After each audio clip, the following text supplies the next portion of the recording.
is a presentation of Fox Sports. We are Baltimore. We are Ohio. The Indians responded from a tough loss Friday with a win yesterday over the Rangers. The offense is digging the long ball. 2 homers Friday night were followed up by blasts from Yan Gomes and Carlos Santana yesterday. Now the Indians have a chance to make it 2 in a row in Texas, and Justin Masterson will try to build on his strong start against the Red Sox. Next on Sports Time Ohio.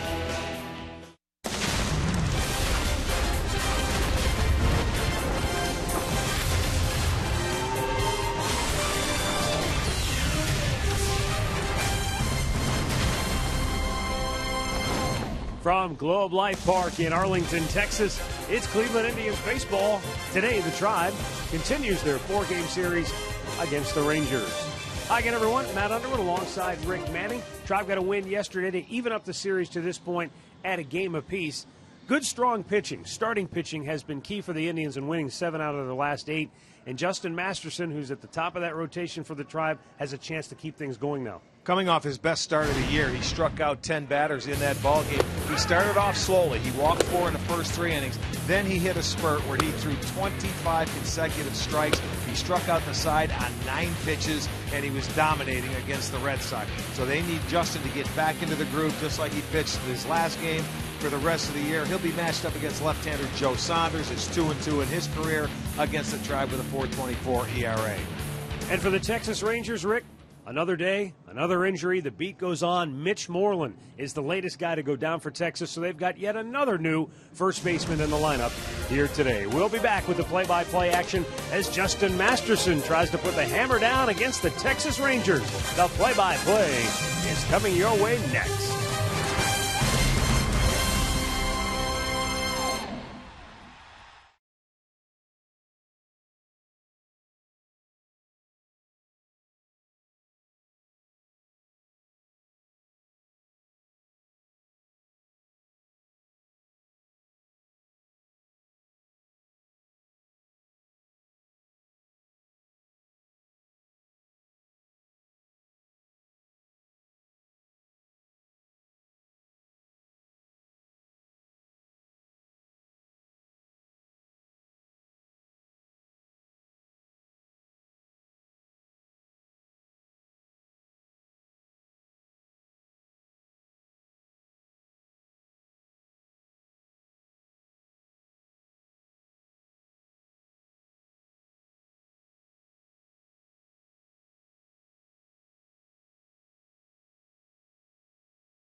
McDonald's, I'm loving it.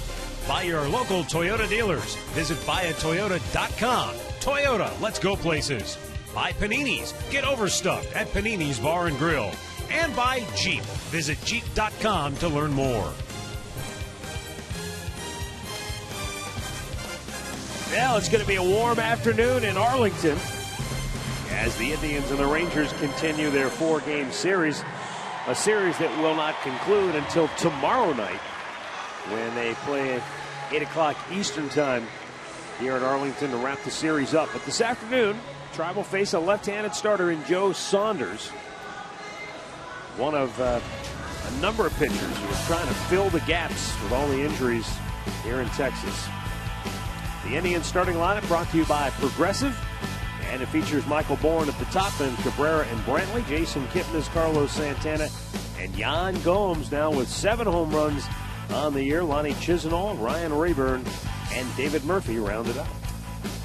Our GMC starting pitcher today, Joe Saunders, 32-year-old left-hander, making his 4th start this year. Against the Indians, he's 2-2 in his career, 424 earned run average. He has made 8 starts against them. In his career, he hasn't fared very well in this ballpark. He's 1-7 in 9 career starts. So Joe's coming back. He was on the disabled list for a month earlier this year. A month and a half, he had an ankle injury, so he is back. I guess everybody on this team has had an injury of some way, shape, or form. Let's check out the key of defense behind Saunders this afternoon. It looks like this.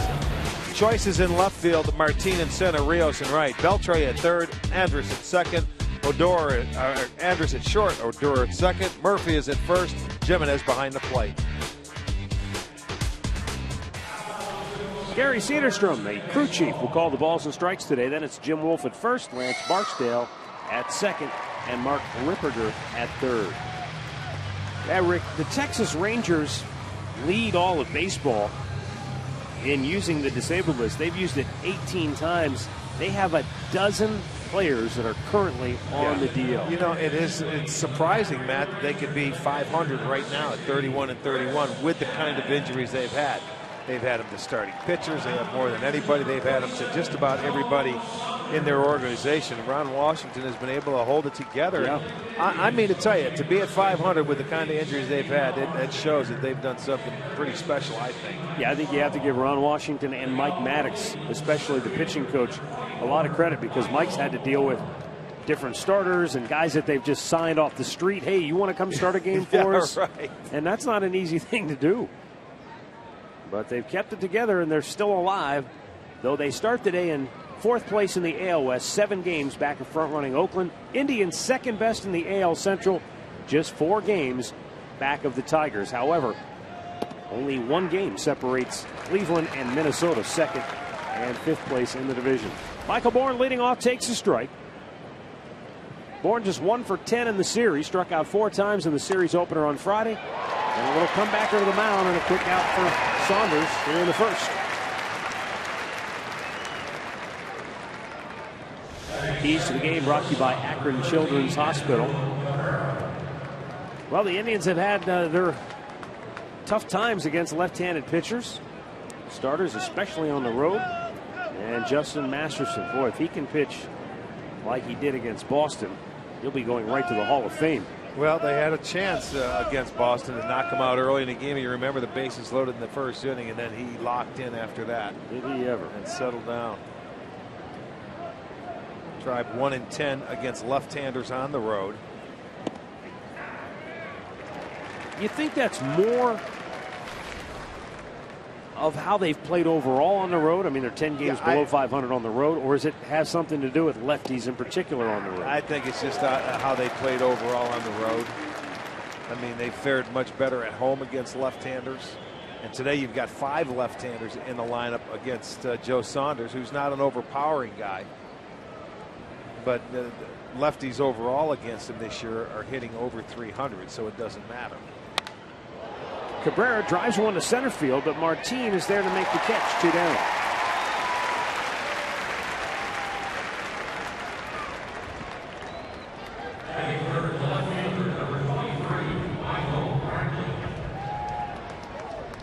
Joe Saunders, a guy that he moves it in and out. He'll throw you the curveball. He'll cut it. He doesn't like to throw it straight, but nothing overpowering.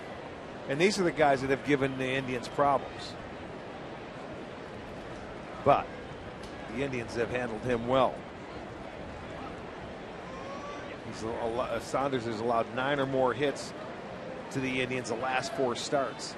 against them. And his last win came in Progressive Field. That was April 11th, 2007. Yeah, Saunders has he's been around.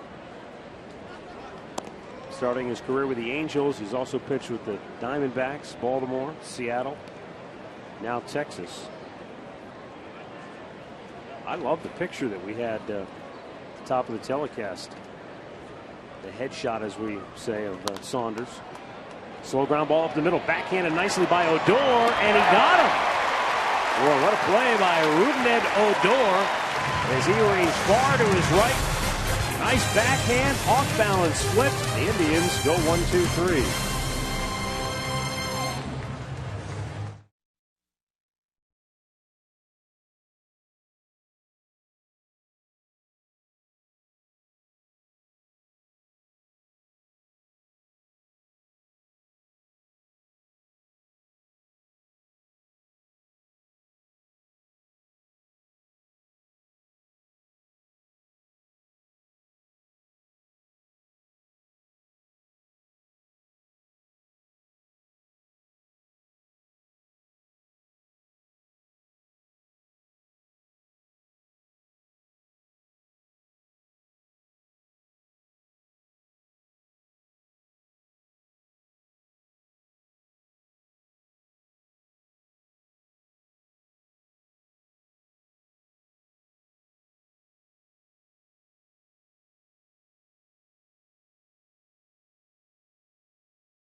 $81 game time temperature. As we take a look at the starting lineup now for Ron Washington and the Texas Rangers, Michael Choice goes into the leadoff spot. Elvis Andrus second. Shin-Soo Choo goes down to the 3 spot. Beltre and Rios occupy the middle thump of that order. Then it's Chris Jimenez, Leonis Martin 7th, Donnie Murphy batting 8th, and Rougned Odor 9th. GMC starting pitcher is Justin Masterson.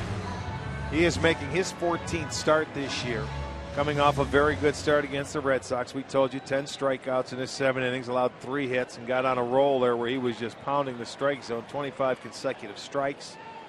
He's looking for his first win in this ballpark. He's 0-2 in his career in 2 starts here. And he did beat the Rangers once last year. He was 1-0.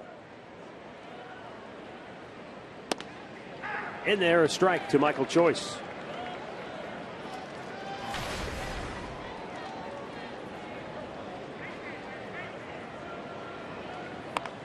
Foul out of play.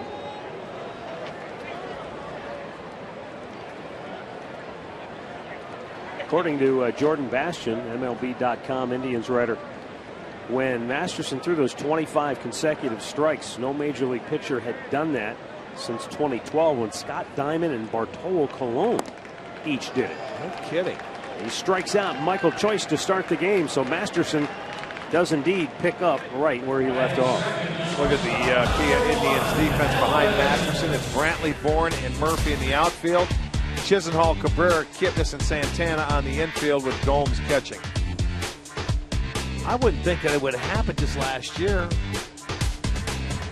You know, a couple of guys doing it. 2 years ago, yeah. Or 2 years ago, 25 consecutive strikes. That's hard to do. I agree. And now I can see Bartolo Colon doing it because at this stage in his career, his fastballs. But Scott Diamond would not be.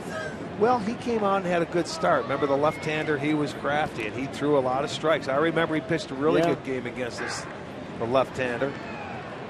I thought Yan Gomes had a really interesting quote. He said when Masterson got the 25 strikes in a row, he said it almost got into my head.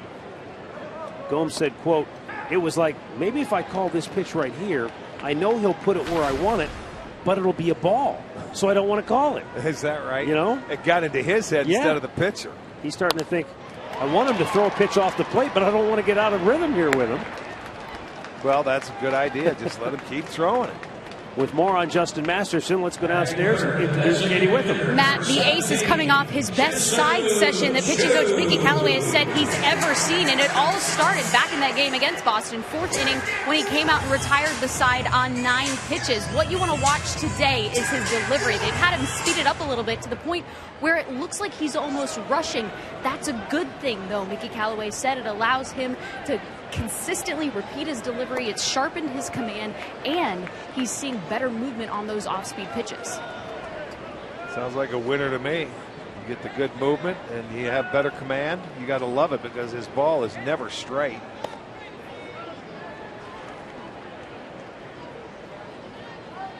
Well, you know, how weird is it, though, and you pointed it out, Rick, in that start against Boston. He was completely out of sync in the early part of the game, and they almost took advantage. Walked 4 in the first 3 innings, and he had the bases loaded and was able to get out of the first. And then all of a sudden he started to settle in. Terry Francona said sometimes there's not an explanation. Yeah. Sometimes confidence plays a part in it. Well, as we said, if you have opportunities to get a starter in that first inning before they get settled in, it's vital that you take advantage of it. Because your good ones, when they do get ready to settle in, you may not touch them for about 6 more innings. There's a break there by Masterson. That one looked out of the zone. Full count for Chu. And the payoff pitch is popped in the air to left field. Brantley comes in a few. And Masterson flies through the first inning. No score after 1 in Arlington.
By your Northeast Ohio Honda dealers, by the Cleveland Clinic.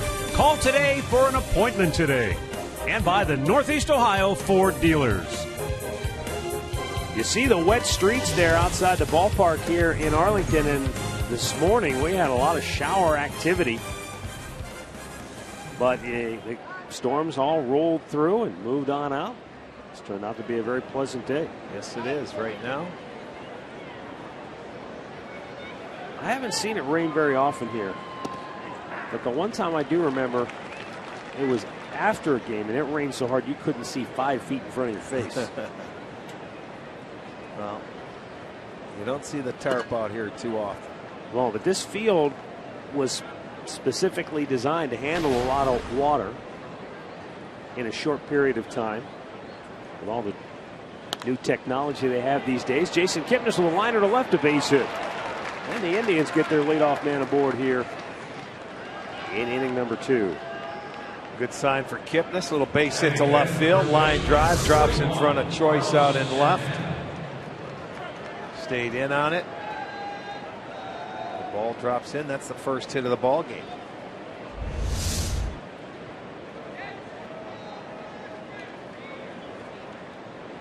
Kipnis is hitting 6 straight now. The way they're swinging the bats, boy, if they get him going, look out. Well, it's been somebody different, it seems like, every day, which is a good sign. Bottom part of the lineup did a lot of damage yesterday. Well, as Dribble Cabrera and Yan Gomes both had 3 hits in the game on Friday night. David Murphy had a 3-hit game yesterday. Santana hit a home run yesterday, as did Yan Gomes. So yeah, you're getting contributions from different people. That's what gets a team rolling offensively. That could be a double play ball, and it is. Texas turning 2 quickly here in the second.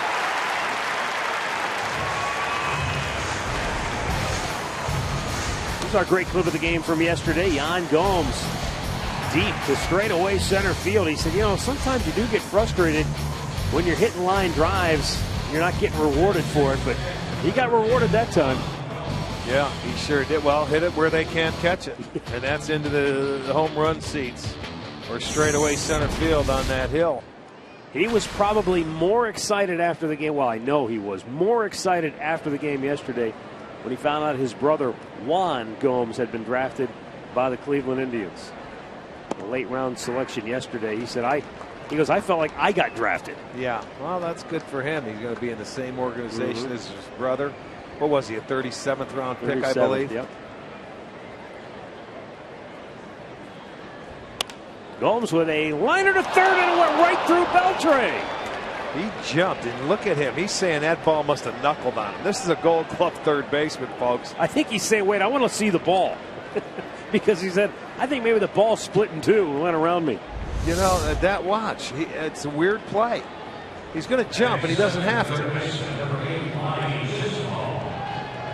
I think he lost it in his shirt, you know maybe? It very well could have.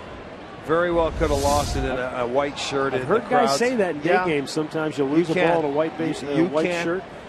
I heard Jim Thome say one time he lost it in the cotton candy. That was the all-timer. So, yes, he probably could have lost it in a shirt, unless there's a cotton candy salesman down there. Lonnie with a bouncer off the mound, and the easy play is short for Andrus to end the inning. Tribe gets a pair of hits here in the second, still no score.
First inning. Take a look at our Phantom Cam. Watch Elvis Andrus on this swinging, and watch the bat in his hands particularly. Yeah, look at it bending right off the end there. That's a Masterson pitch that never stays straight. Tough to center on. And an easy ground ball to second base.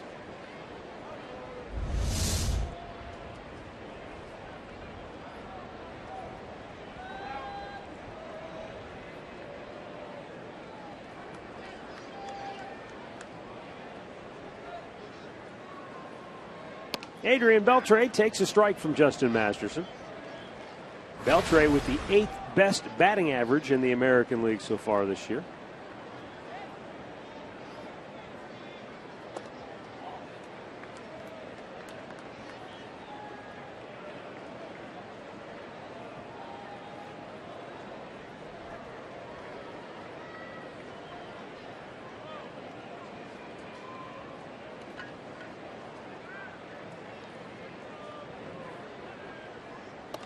In there for a strike. Now watch Adrian Beltre now. Again, this was the Yan Gomes liner. He turned his head to the side. Maybe he thought he was going to catch it. Beltre goes down whiffing, and that's second strikeout today for Masterson. One down in inning number 2. Well, he's got good movement again. That's a beautiful two-seam fastball that runs in, and Beltre swings over the top of it. When he has that pitch working in his slider, Justin Masterson is almost unhittable. Especially on right-handers, because that ball coming in is just a tough pitch to handle.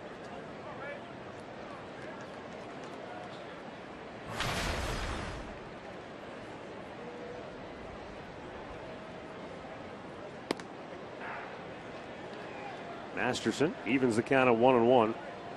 Rios owns the 3rd best average in baseball at 328.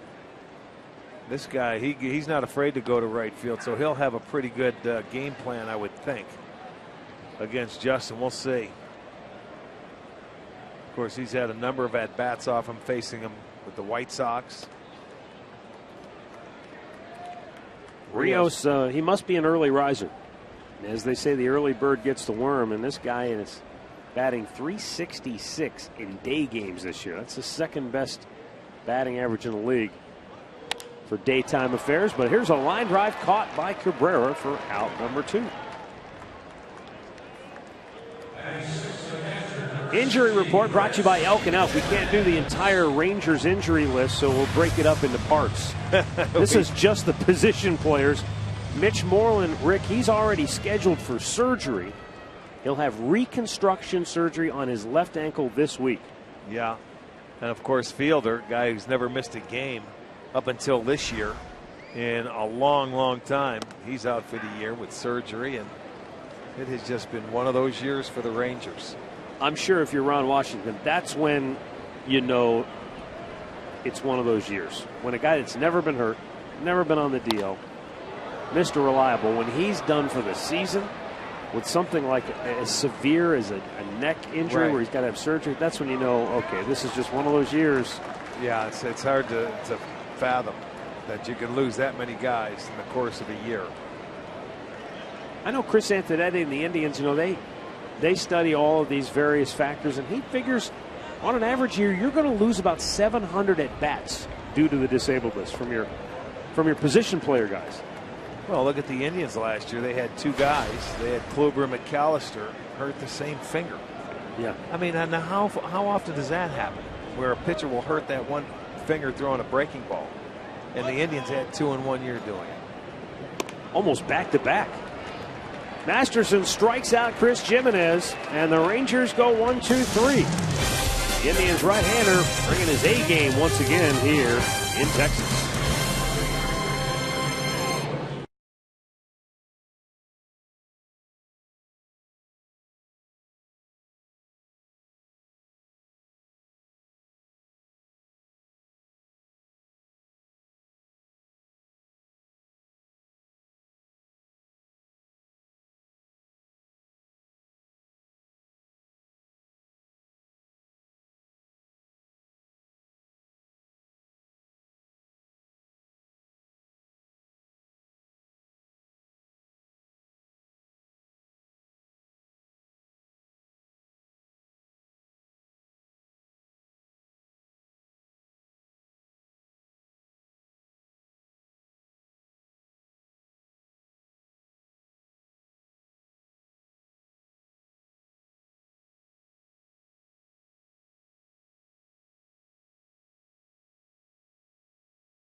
.com at bat on your favorite mobile phone or tablet.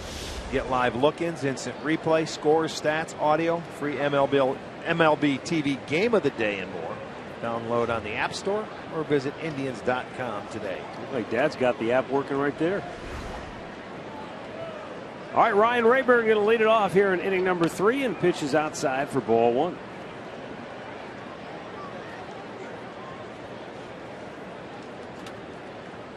Rayburn starting in the DH spot today.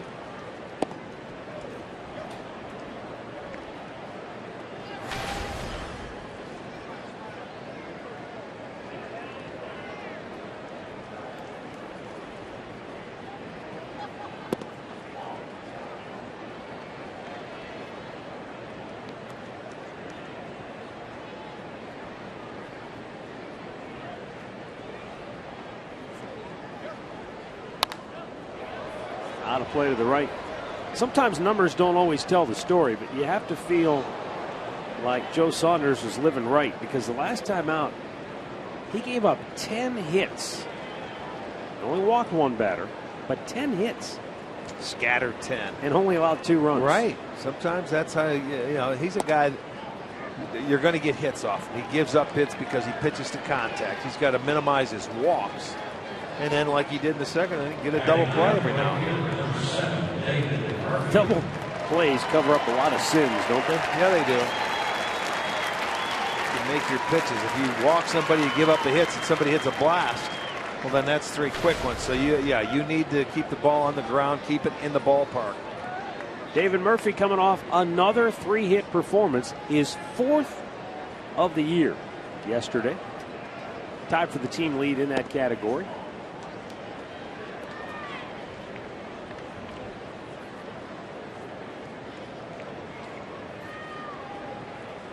Murphy has been very impressive in his ability to put bat to ball. Simple as that. Yeah, he gets the 2 strikes, and he's one of their better hitters. He's been one of their best RBI guys, 16 ribbies in his last 21 games. You look at him, he's hitting 9th today, has 35 RBIs. It's the second most on the team when you think about it, and he's hitting 9th.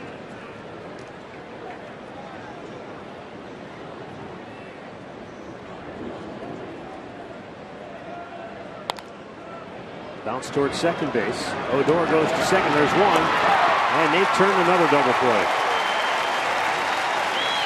So the leadoff walk is erased. Well, the Rangers lead the league in hitting into double plays, but the Indians aren't far behind. They just hit into their 59th double play on the year. And when you look at the Rangers, who lead the league, they have hit into 66. So the Indians are right behind them. It's a nice job by Odor, the young second baseman, because that's a long throw to try and turn that particular double play. But you can see the great confidence he has in his defensive ability. Planted that foot, made a good sharp throw, and Andrus able to finish off the double play. Bourne pulling off of it. And the count 1-1.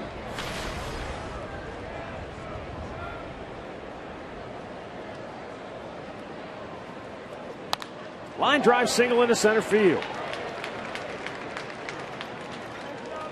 2-out base runner for the Tribe, their 3rd hit of the game. It's exactly what they did last inning. They had their leadoff man on, hit into a double play, and then got a 2-out base hit. Fans, don't forget you can tweet your photos to us using the hashtag STOFanPhoto for a chance to have your picture shown during one of our telecasts. It's all courtesy of AT&T.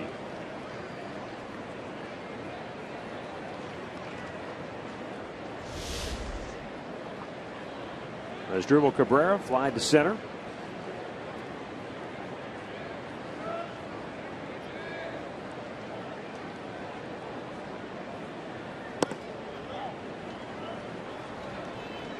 As Dribble hit a home run in the series opener. That was from the left side of the plate. As a right-handed hitter this year, batting .240 with a homer and 7 driven in.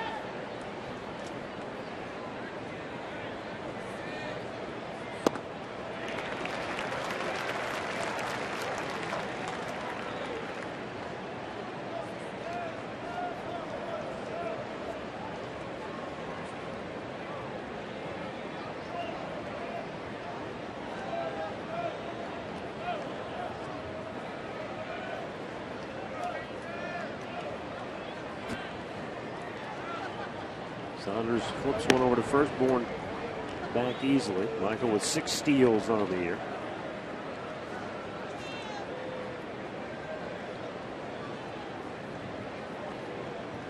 Wow, it's Oakland beating the daylights out of Baltimore today. 10-0 A's over the Orioles. They're only in the 5th inning at Camden Yards. That was Ubaldo Jimenez that started that game against Scott Kazmir. Popped up on the infield. Anders calling for it. And the Indians are out here in the 3rd. Still no score in Texas.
One to stay tuned later in the game for Miller Time, brought to you by Miller Lite.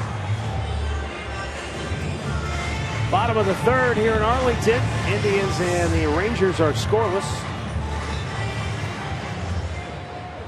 Leonis Martin will lead off for Texas.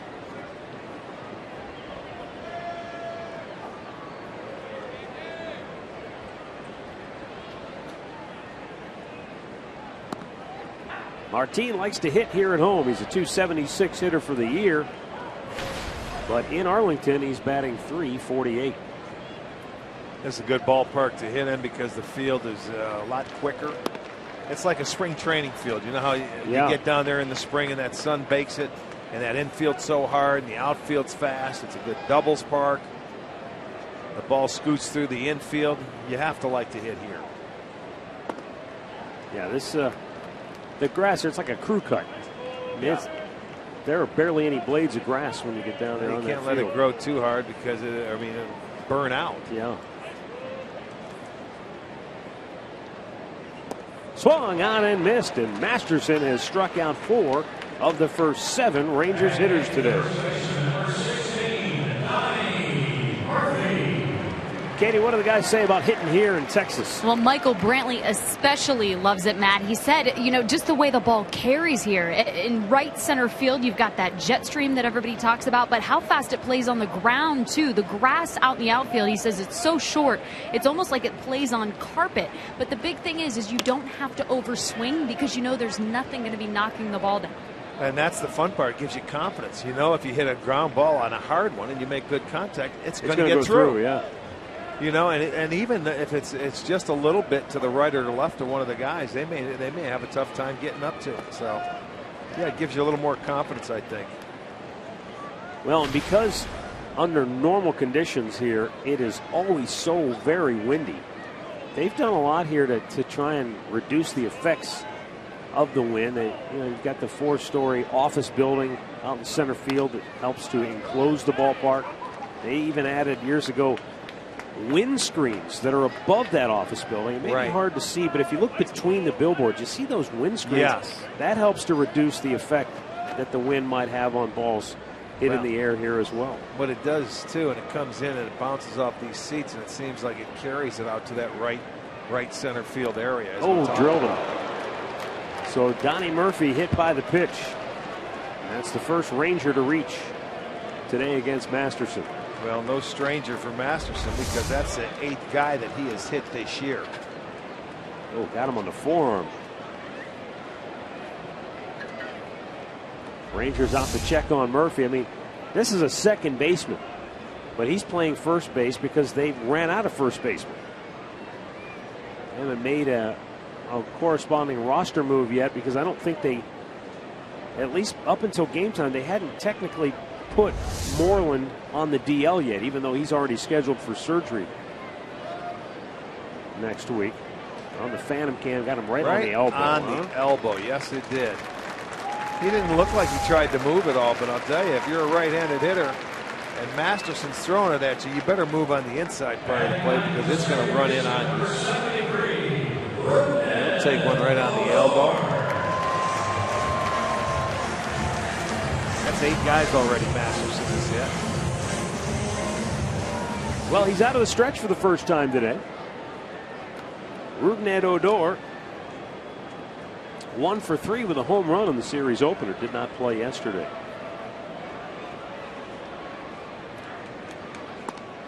Swing and a miss. Well, to tell you the truth, Masterson doesn't lead the league in that department. Scott Feldman with Houston has hit 9 guys. Norris with Baltimore has hit 8, as well as Masterson now with 8.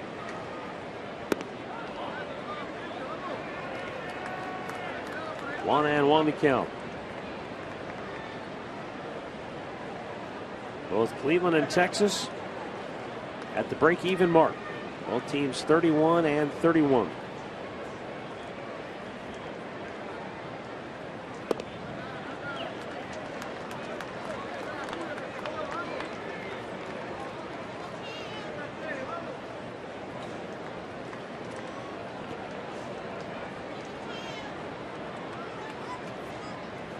See if Justin can get a double play ball.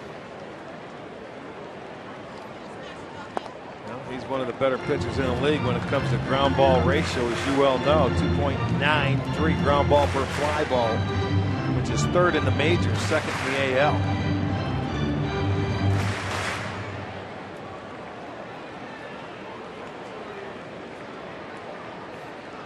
It's 3-1 pitch in there for a strike to the full count. Well, I would think here you would start your runner in this situation, trying to get something going with Masterson so you can stay out of the double play. Even though your 9th place hitter is up, start him. Runner goes. There you go. And a bouncing ball. Scooped up by Chisenhall. He'll throw out Odor. 2 down. Time now for a Mazda game break. Let's go back to the studios and Al Pawlowski.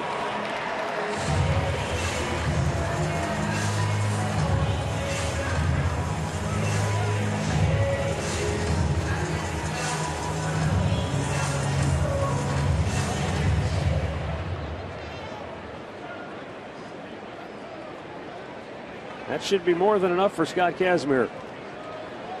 That'll be more than enough for you or I.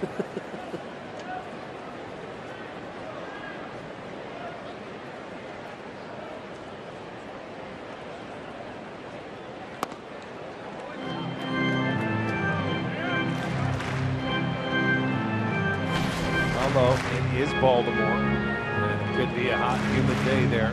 You never know in that ballpark.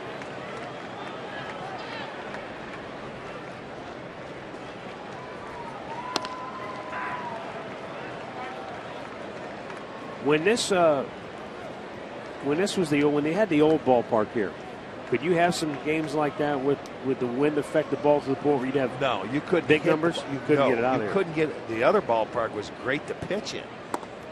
Where the jet stream is here, the other ballpark, the wind would blow in just like that. It was structured the same way, but it didn't have the up to knock it down.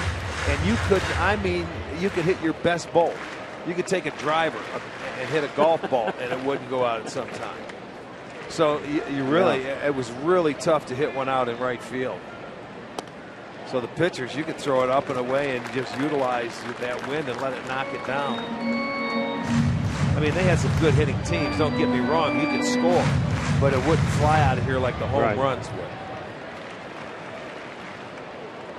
3-1 count for Michael Choice, who struck out his first time up, and a full count as he went hacking.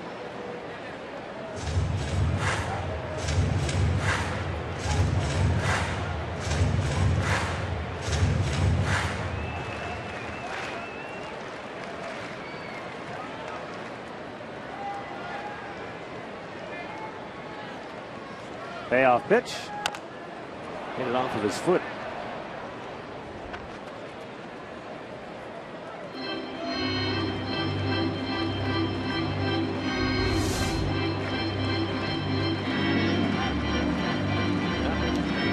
That one didn't look like it hurt as much. It got him on the sole, up around the cleats. Might have cut that baseball. I'd like to take a look at it. Don't see many soul shots. No, sir. Again, the 3-2.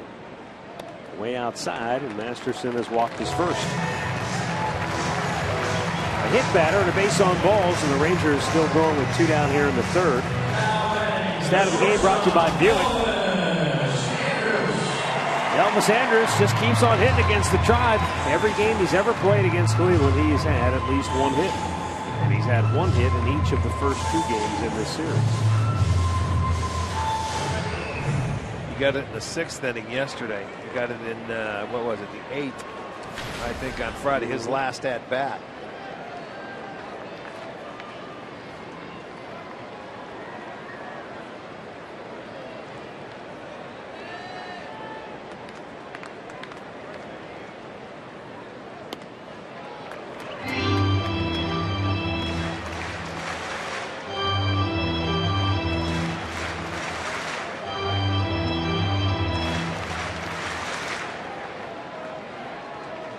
Still doesn't look like he has a feel from the stretch. Breezed through the first 2.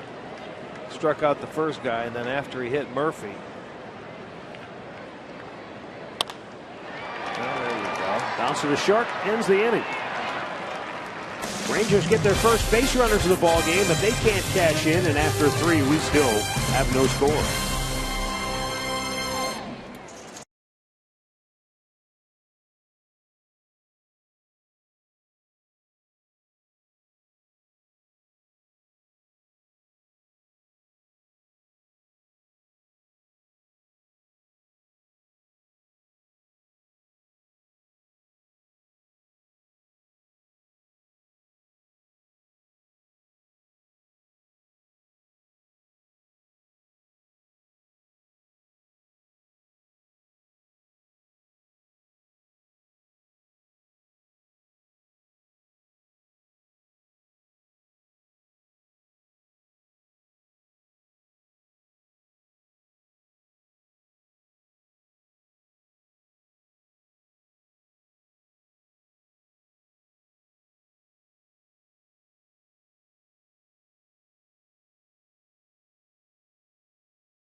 Fourth inning.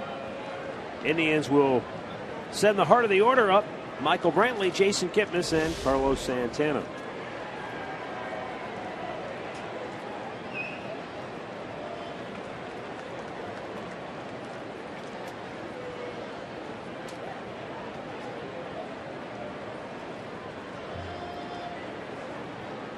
One guy missing on the bench. It's Mickey Callaway. This was his moment, his big moment in the sun, and no, that's what you get for if he found out about it. Shouldn't have tipped him off. You'll never work in this town again. All right, Michael Brantley grounded to second in the first inning. Ninth best in the American League, driving in runs with 42 on the year.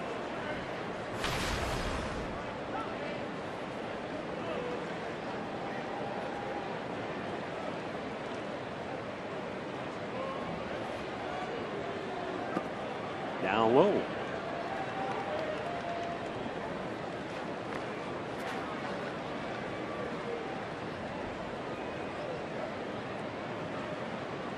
The Rangers ballpark here in Arlington, renamed Globe Life Park this year, opened the same year as the Indians' home.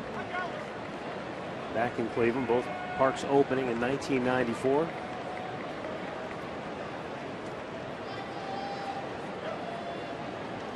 They've certainly had many memorable moments in this ballpark.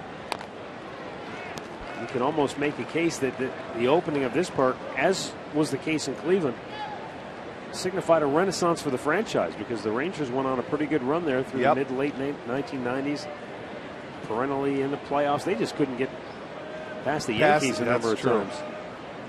Well, back in those days, that's when the Yankees were the world beaters. That's when they were at their best. He's got to go now. Off the plate. What a job by Odor. Second time today. Yeah. He's made a fantastic defensive play. Yeah, he's got Michael twice. First one, he's ranging far to his right. Jumps up and makes a throw. This one is off the plate. I thought Michael was going to have a chance, because you see Murphy at first base. He was able to get back there in time. He's not a normal first baseman. He was going to go in, but he hustled to get back, and it's a really nice play to take a hit away from Brantley by Odor. Odor smiling at Murphy, who, as we said, he's a second baseman by trade, and that's a quick throw. I mean, he almost handcuffed him because he's right on top of him when he lets go of the ball. Jason Kipnis, a base hit his first time up, takes a strike.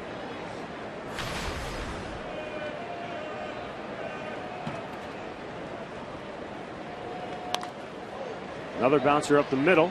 Odor, another sensational play. Holy smokes. That ball took a funny hop. I'm not sure if he didn't barehand that ball. He's putting a clinic on at second base. He's telling Andrus what's going on. They're having a nice little conversation. That backhand. He was going to, what he's telling him, I was going to backhand it, and then I felt I could get around, and he didn't. He went with the regular catch. That's why, look at, there was the backhand, and he was going to get his feet set to throw. So that was a tweener for him, but he's still able to make the play. Two good plays in a row.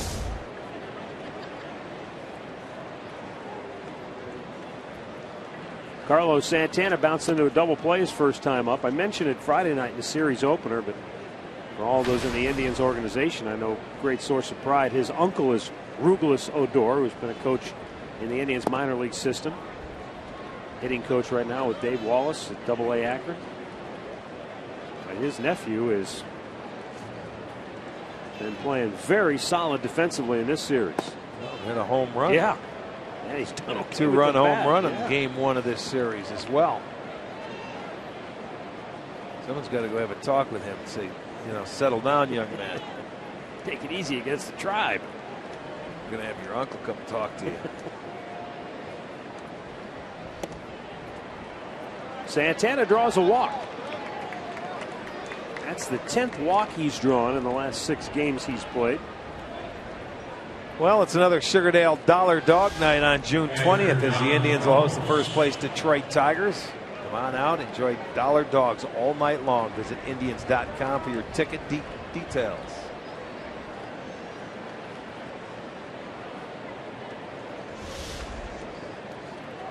Yan Gomes, a base hit his first time up. He singled in to left field. It was a weird at bat. He hit a line drive that Adrian Beltre looked like he was going to catch, but it ticked off of his glove. On the infield, Odor takes care of the Indians here in the 4th. Still no score.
Right now on FoxSportsOhio.com, Joe Reedy recaps the Major League Baseball draft for the Indians.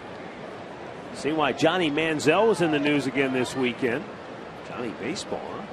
Get the latest on the Cavaliers from Sam Amico. It's all on FoxSportsOhio.com. We didn't get to see Johnny Baseball. He had a chance to throw out the ceremonial first pitch, but he was rained out. Yeah, he got stiff-armed by Mother Nature.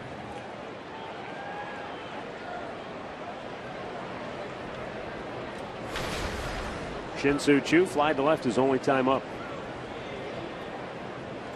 Outside for ball one.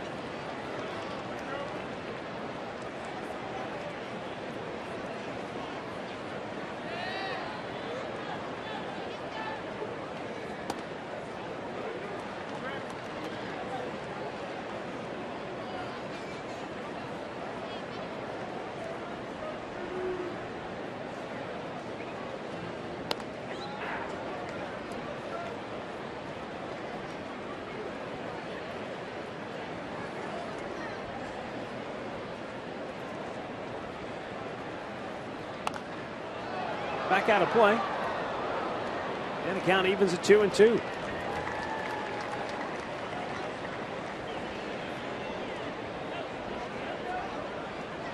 Ron Washington trying to manipulate his lineup, dropping Chu out of the leadoff spot into the 3-hole. Bouncer to second, and Kipnis takes care of that one away.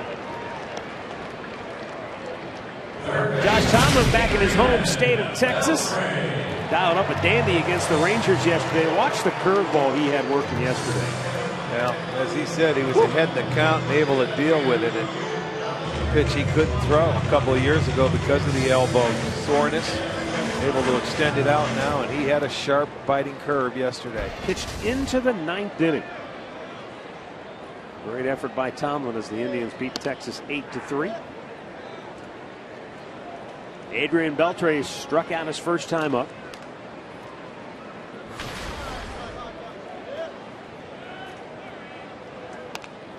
Indians starting pitching rotation is in a pretty good place right now.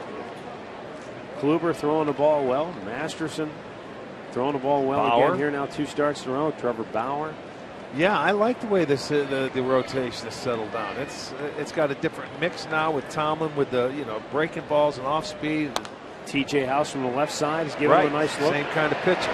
Cabrera can't come up with the bare hand. It was the only play he had. It was a do-or-die opportunity with Beltre. And that's going to be the first hit of the game for Texas. Well, when you're playing deep, I want to see, did Cabrera take his eye off the ball? Yes, he took his eye off the ball. You see, he was peeking to see where Beltre was if he had a chance.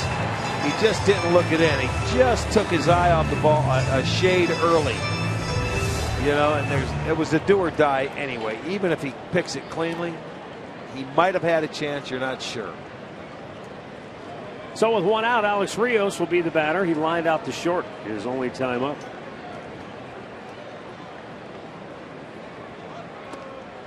Inside for ball one. Rios has 6 triples on the year. That's the most in the American League. One more. And the Indians, Michael Bourne.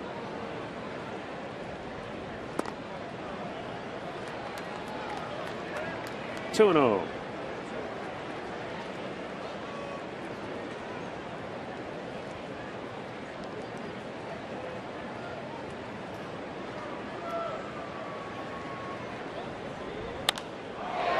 Line to left, and Brantley can't get to it. Plays it on a hop.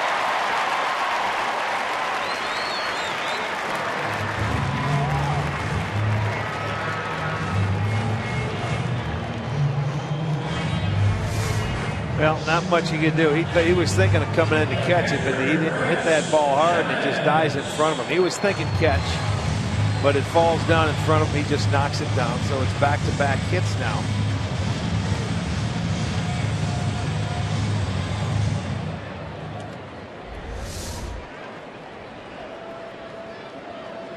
And Chris Jimenez, the batter, struck out his only time up in the 2nd inning.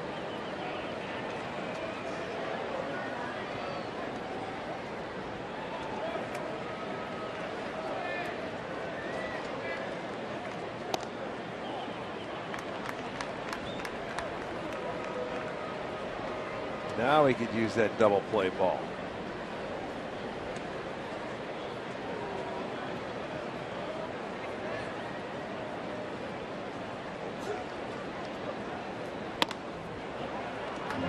Now instead he falls behind 2-0.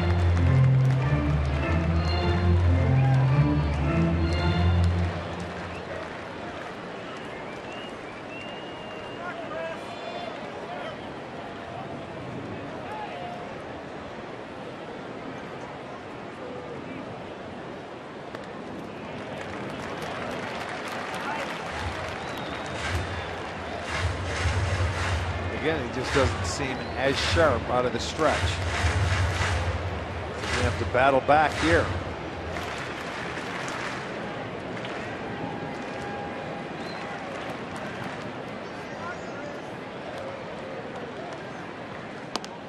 Jimenez taking all the way. It's 3-1. You know, the Rangers, with those 66 double plays they've hit into this year, that's far and away the most. And the closest team to him has 8 fewer. Swing and a miss and a full count.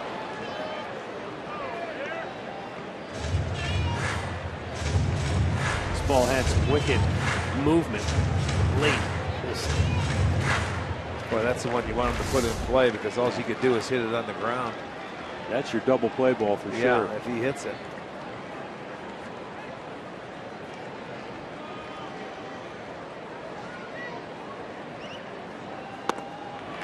He walks him and the bases are loaded.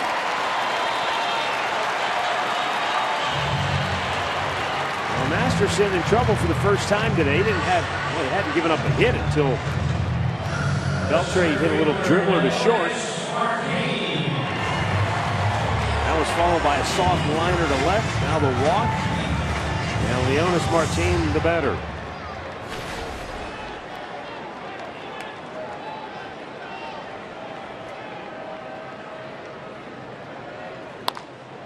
To first, Santana's going to come home. There's one. Gomes drops the ball, trying to get it back down to first base for the potential double play.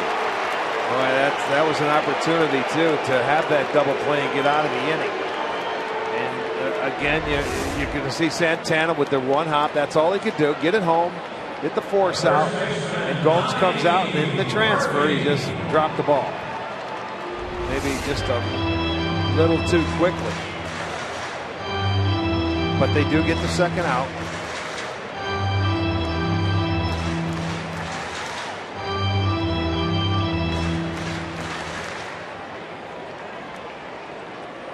Now Leonis Martin, who struck out, or rather Donnie Murphy, one of those guys. Swing and a miss. You know, Jim Murphy, our producer, brought up a good point earlier in the year. That might have been, he might have called him safe. You know, we had the discrepancy about you got to take it out of your glove. You had to put it in your bare hand before it was considered an out. Well, it should have been, very possibly could have been an inning-ending double play had he been able to take it out and make the throw. Well, hopefully Masterson will pick up his defense right here and get out of the inning. He's got Murphy down on the count 0-2. He had him down on the count, I believe, his first time up when he hit him with that pitch.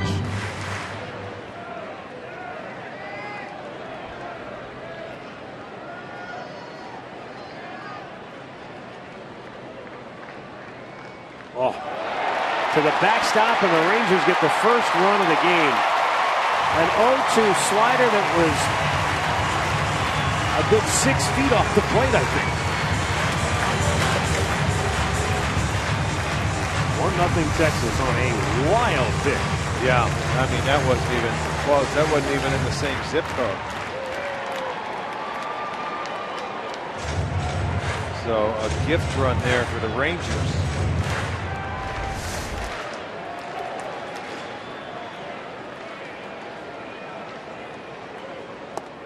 Strikes him out to end the inning. Texas gets on the board first, thanks to the wild pitch. They lead it 1-0.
to you by Sunnyside Toyota, a quarter-mile west of the Great Northern Mall on the North Olmsted Auto Mile.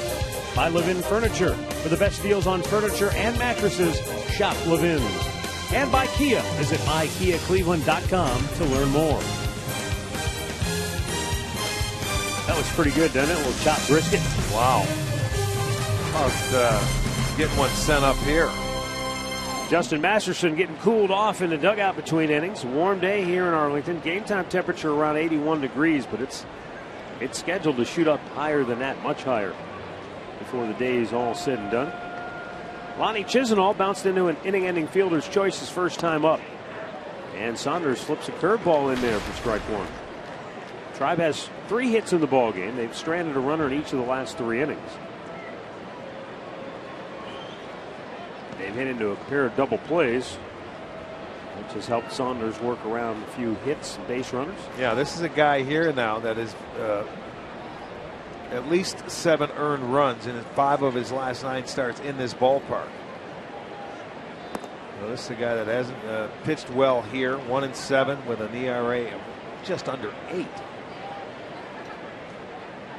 So they're going to see if they can get some base runners and get it going. Foul right back. Friday night, Lonnie Chisenhall went deep, and this was a big home run at the time off Yu Darvish. Right down the line and boom, off the pole. Interesting little side note. The foul poles here in Arlington, Texas were transferred from the old ballpark into the new one. So if you ever feel like reminiscing, Rick, if you ever feel like you're missing the old Arlington ballpark, look at the foul poles. Just go down and visit the foul pole. Well, I was going to say I never hit one of them, so they don't look familiar to me.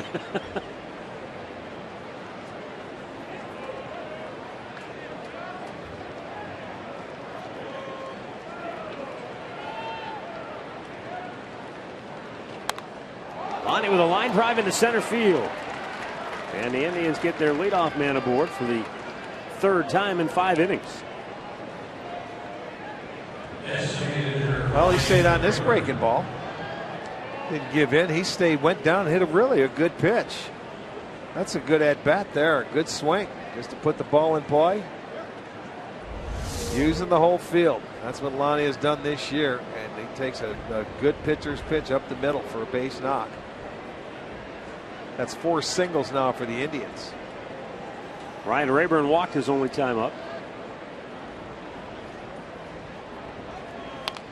Fouled right back.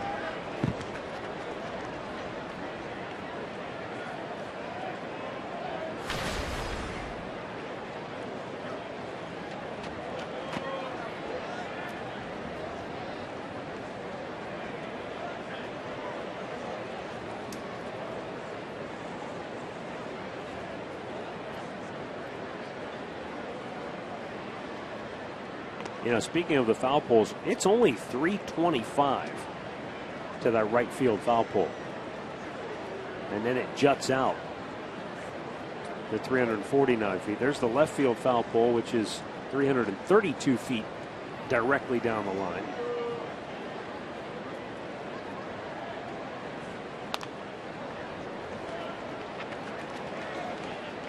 Straightaway center's 400 feet. And the ball, I mean, historically, you think about the highlights you see in Arlington. How many times do you see balls, the straightaway center field into that grassy area, and then the kids jump over and try to go get the ball? The one guy that's out there, he's like a regular. The one guy that jumps out there and catches a lot of the balls.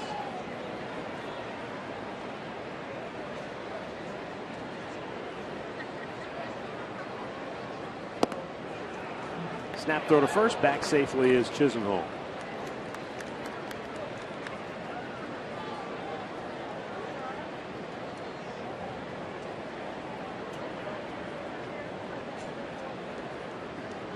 That's kind of an iconic shot of this ballpark ever since it opened. That 4-story office building, center field with the grassy area and straightaway center field beyond the fence.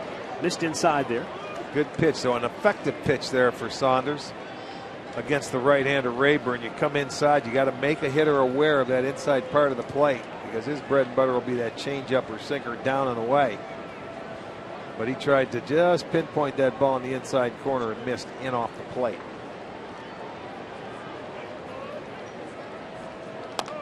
There it was, went right back away.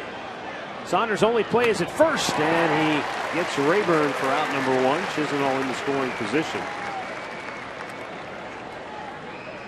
Let's bring in Katie with her. Katie, remember back on Friday, Lonnie Chisenhall was in that at bat. He took a 2-0 fastball. He took a 3-1 fastball. What was he looking for in that at bat? Well, Matt, I remember you guys questioning that during the game. So afterwards, I asked him what was going on up there. He said he did eventually grab a hold of that slider, and it all worked out. But he said, I did get 2 fastballs. He kind of laughed and said, I don't know what happened. I think I blinked maybe once. But in the end, it all paid off. Yeah, it did. You know, Darvish is a guy, when you get that fastball and then a hitter's count, you better take advantage of it. And for whatever reason, it worked out good for him. And that swing brought him right back into the game.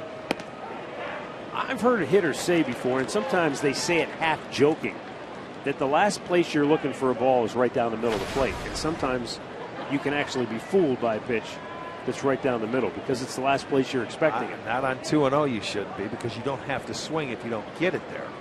You know, now when you get 2 strikes on you or something, sometimes that's when you get fooled because you're never looking down the middle. But on a 2-0 count, you should be looking down the middle. You should be looking down the middle. Yeah. And if it's not there, then you don't swing. You don't have to swing. Because you can take the strike. Yeah. Right. If he makes his nasty, perfect pitch. Well, you can really, you don't have to expand your strike zone. That's when you can get into hitters' counts, and that's what you try to do. And force pitchers to get much more of the plate than they normally do. Saunders with a good pitch there to get ahead of Murphy, now 1-2. Tribe with a runner in scoring position for the first time in the game. As they try to take advantage. Come back, maybe tie the game.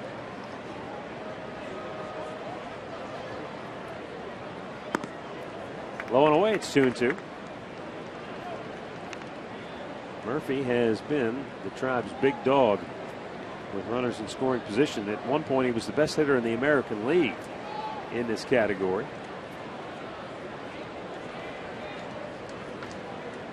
And with 2 strikes, he's been very good at putting the ball in play and finding a lot of holes. Big curveball missed up high. And a full count.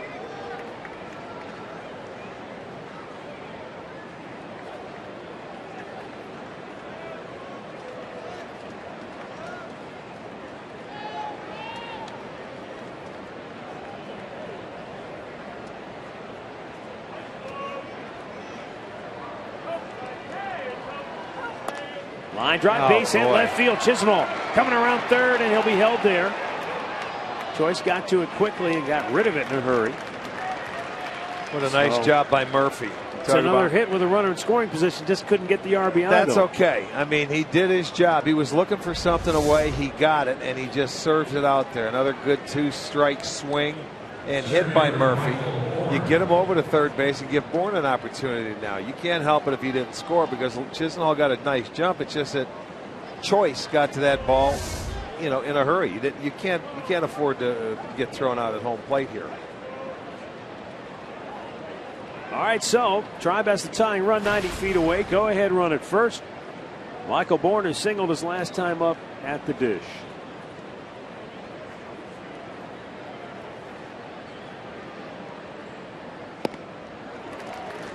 Bourne's been productive as a run producer. He's batted .333 this year with runners in scoring position. Overall, he's just been hitting everything lately. He had an awful game Friday, but he came back, picked up a hit yesterday. Man, if you're going to snap your hitting streak, you might as well go 0 for 5 with 4 strikeouts. Just crash and burn. Yeah, it's 0 for 5. It doesn't matter how you do over. It. Yeah. Well, he hasn't gone, 2 games all year long without a hit. But right now would be get that tying run in from third base.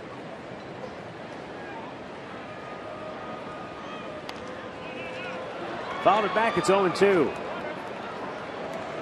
And now it becomes critical to put the ball in play. Try to get that run home.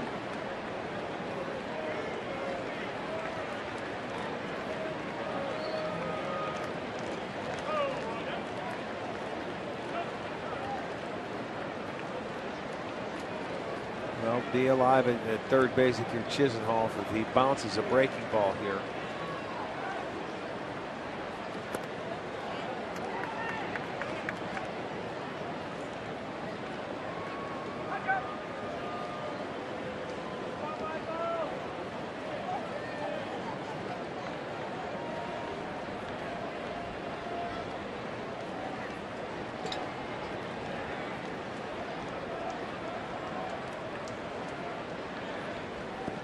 Good block by Jimenez. You just said, be aware of that ball in the dirt. Absolutely. You know, and I'll tell you, at first base, your head's up because if that ball gets that far away, he did a nice job of just deadening that ball right out in front of him. But when you're on base and you've got this situation, you have to anticipate that ball being in the dirt so you can get a good jump. Not only at third base to try and score, but also at first base to get yourself to second base and take the double play away. The 2-2 is in the dirt again. That's where he went 3 times. He's been down.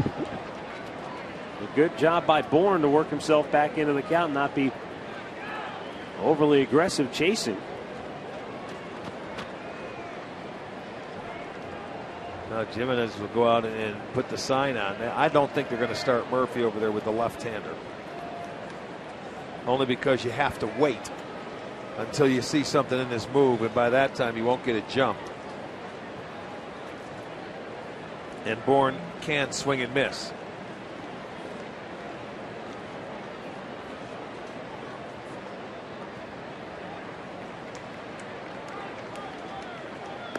Outside, just missed, and it's a bases loaded situation for the Tribe here in the 5th inning. How's that at bat by Michael Bourne? Mike Maddox going to make his first trip to the mound today. Saunders tried to get Bourne to chase 3 straight times in the dirt, wouldn't do it. Then he went to the fastball, I believe. Yeah, that's just missed outside. That was a good at bat by Bourne to just keep it going. He didn't bite. That was the 3rd walk by Saunders. Well, fans receive an Omar Vizquel replica jersey. That'll be on June 21st. The Indians will take on the Detroit Tigers, and fans can celebrate the former shortstop's induction into the Indians Hall of Fame that day. Plus, enjoy Led Zeppelin fireworks after the game. Visit Indians.com for your tickets. The batter will be Asdrubal Cabrera.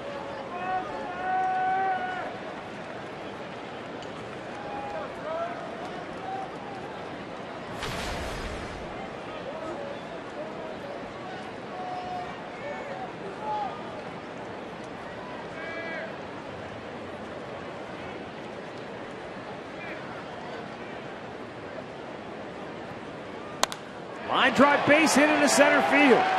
Scoring is Chisenhall. Murphy stops at third. Base is still loaded. The Indians have tied the game. Asdrubal Cabrera with his 22nd run batted in on the year, and that snaps an 0 for 9 slump for Cabrera. Well, this will be our McDonald's I'm loving it. Cabrera, as we all know, jumps on that first pitch so often with runners in scoring position. This time he drills it into center field so hard. Murphy was rounding third, and he was held up by Sarbo, and thankfully, because that was a 1-hop seed right there to Jimenez, and he would have been out at home plate. But a nice swing there by Cabrera, and the game is tied. And now Michael Brantley 0 for 2. Had a hit taken away from him in the 4th inning by Rougned Odor.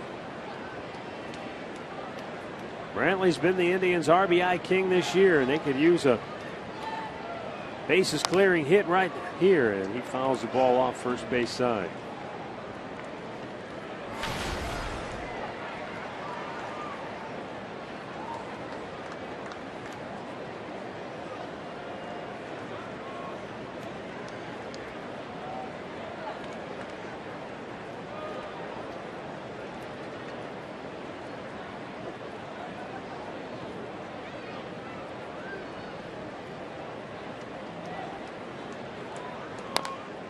Chopper to first. They're going to come home with it. They get the out there. Return throw. No. Brantley either beat it out or they just weren't on the bag. Murphy was over there trying to get the throw, but I don't think he was on the base anyway. It was, you're right. He wasn't on the base, and I think that Brantley would have beat it out. Same play that the Indians had in the bottom half of the inning. When they had the bases loaded, you could see he beat it out. Nobody was on the bag. A little too much confusion there. Well, now there are 2 down. And Saunders has a great chance to get out of the inning. Jason Kipnis will try to say otherwise. Hit the single to left in the 2nd inning and grounded out in the 4th. 4 of the 6 hits the Indians have are off left-handed bats.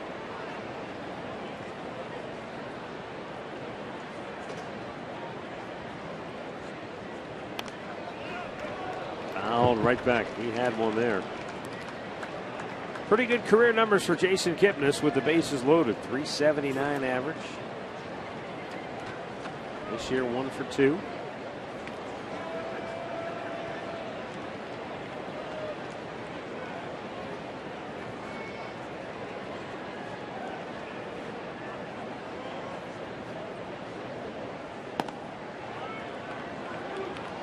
Jimenez wants to go out and talk. That pitch missed a little bit high.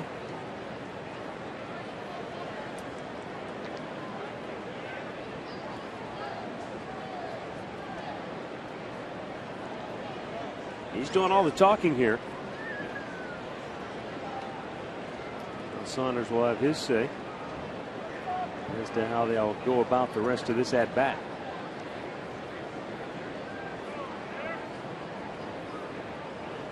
Mike Sarbaugh talking things over at third base with Michael Bourne. He's representing the go-ahead run. Cabrera at second, Brantley at first.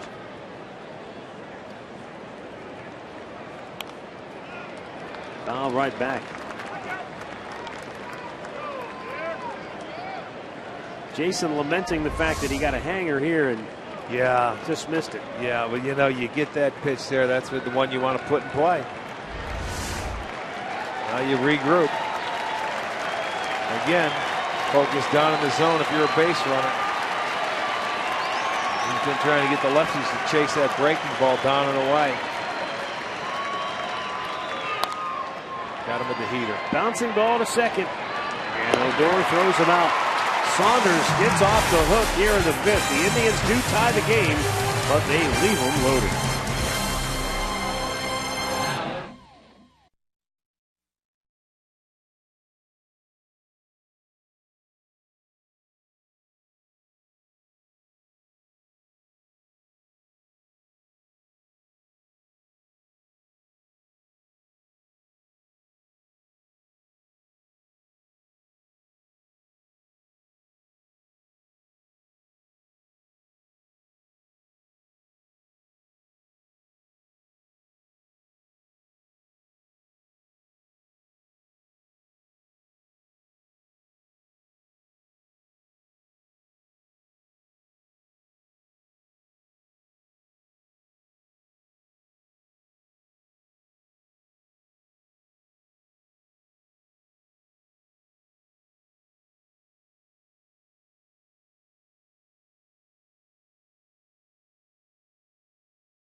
Jimmy Hanlon tonight on Sports Time Ohio. Jimmy will have highlights from the St. Jude Classic in Memphis. Take your calls, has great tips on how to help your game. The Golf Zone tees off tonight at 8 p.m. Had a chance to see Jimmy and play with a lot of folks out at the Lakewood Country Club, where they are wrapping up today the final round. Right. Of the boy, I just blanked out. The Cleveland Open, yeah. But what's the name of the tour? The Web.com Tour, which is all the guys who are trying to get their way onto the PGA Tour. Boy, Lakewood Country Club, Tom Waitrovich and the guys out there, just fantastic job. That course was in. You say the rough was up a little bit, huh? Yeah. For tournament style. Good long rough. It was in just spectacular shape. I know it takes a ton of work to put on a tournament, an event of that magnitude, and folks out there really did a nice job. Murph says sudden death playoff going on right now. Nice. Back there. I played with a golfer from Augusta, Georgia, by the name of Scott Perrell, and he really enjoyed the course. He said, I actually like the rough. He said, we don't get to play a lot of courses with deep rough, because most of the time when they get to the courses on the schedule, everything's burned out. Yeah. Scotty Perrell, I'm told, shot 7 under for the tournament, tied for 18th. So he left him with a few tips, I see. Not enough. Rougned Odor with a single to start the 5th inning, and that's the Rangers' first leadoff man aboard here today. Boy, defensively, Odor's been terrific in the series. Just today. That was against Brantley. They turned a really nice double play there. And now this is against Brantley as well. And when he thought he was going to backhand, he decided not to. He's having a good afternoon to this point. And he's aboard now, representing the go-ahead run. Michael Choice has struck out and walked. Masterson gets ahead with a strike. Rangers' only run came in the 4th with the bases loaded. A wild pitch by Justin Masterson, his 8th of the year, second most in the American League. The unfortunate thing for Justin is he had Donnie Murphy down on the count 0-2 when he uncorked that wild pitch. Liner to short, caught. 1 away. Time now for our Hear Right Audiology sounds of the game. Yesterday, Josh Tomlin pitched a great game against the Rangers to get the Tribe to win. Following Jan, he had a pretty good game plan back there, and for me, it was just following him and trying to hit his mid every time, and just try to keep the guys off balance, and being able to throw first pitch strikes and get ahead is very key for me. It was a lot of fun. It was it's good to go out there and perform and get the win for the ball club first and foremost, and to be able to do that in front of your friends and family was pretty neat. Gosh, looks like he's 7 feet tall the way they shot. You know, remember last year when he was rehabbing, they gave him a bone and they let him come here to Texas to get him out of Arizona. Yeah. And he was like a kid in a candy store here, so it was like a bonus for him to come see the big club, and he was still working his way back. 1 year later, he gets a win here in this ballpark, and he's throwing the ball very well, so good for him. Long road to recovery, and I'll tell you, he's fun to watch pitch. He throws a lot of strikes. And that curveball yesterday was really fun to see. Yeah, sharp biting. 1 on 1 out. Elvis Andrus 0 for 2. Throw to first. They turn around and tag him. He's out, and Odor might be hurt. What happened to Odor? I have no idea. He went straight down. Ron Washington's got to be sick to his stomach going, you can't be telling me that we've got a guy hurt diving back to the bag.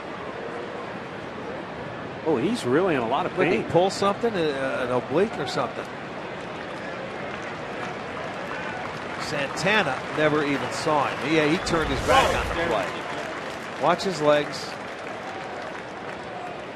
Oh, his wrist. I think his wrist or something, man, to get jammed into the ground, Rick. Watch when he plants his arm, his right or elbow maybe, huh? Something Shoulder? did not feel good. He's holding his shoulder. Yeah. That right shoulder may have popped out of socket. Oh, boy, I wouldn't want to be a Texas Ranger.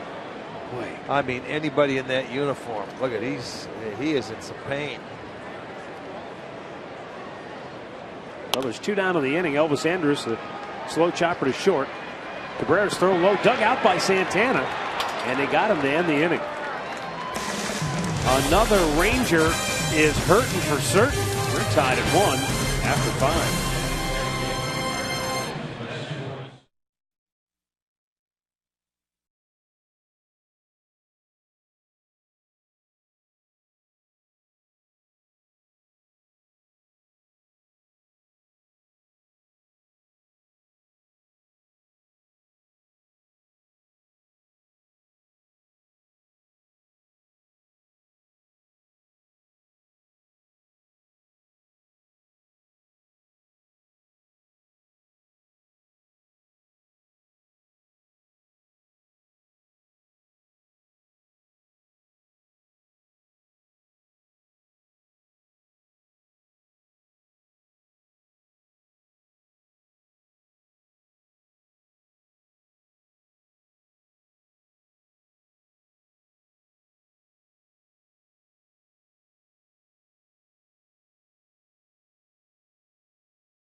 Look at our AT&T fan photo. Remember, you can tweet your photos to us by using the hashtag #STOFanPhoto. It's all courtesy of AT&T.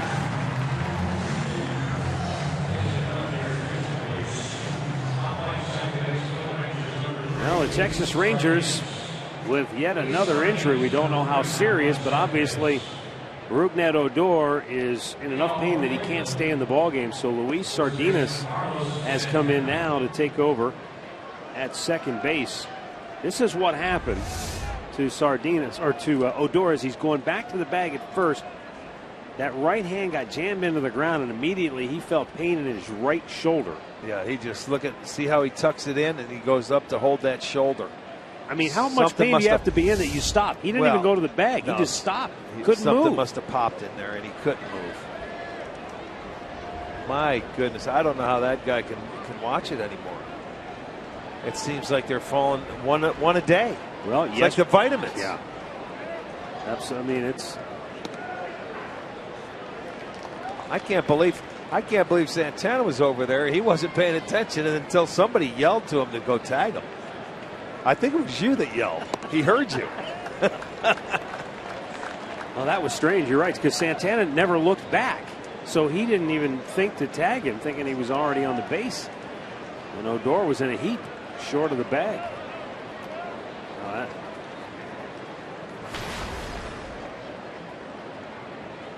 Santana banged into a double play in the second inning. He walked in the fourth.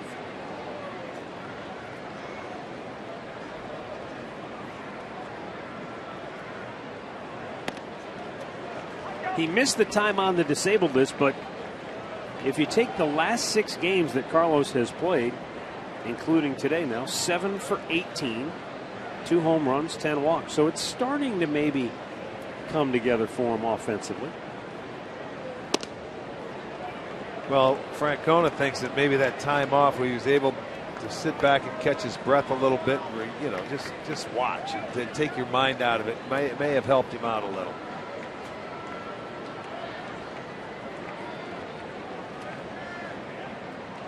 Still, we're going to hit something this road trip where Swisher should be back when we go to Boston. He's going back home and playing a couple of games in Akron.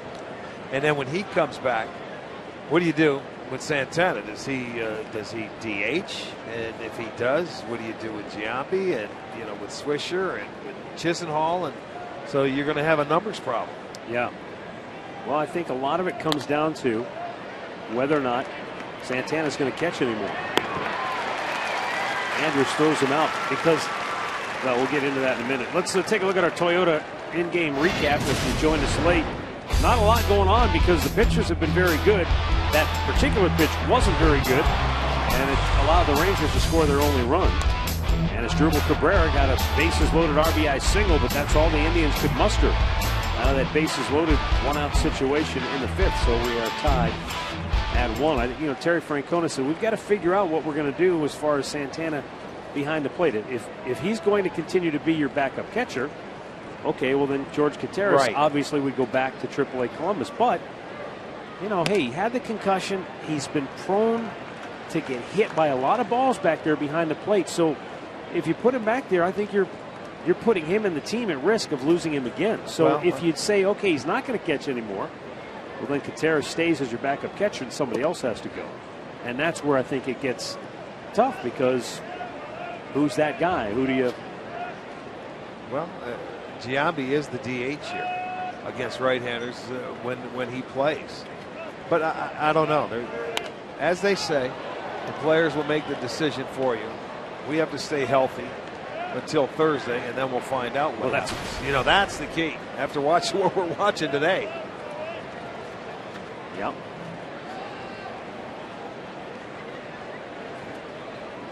Yan Gomes, a single in the second, grounded out or hit a line drive.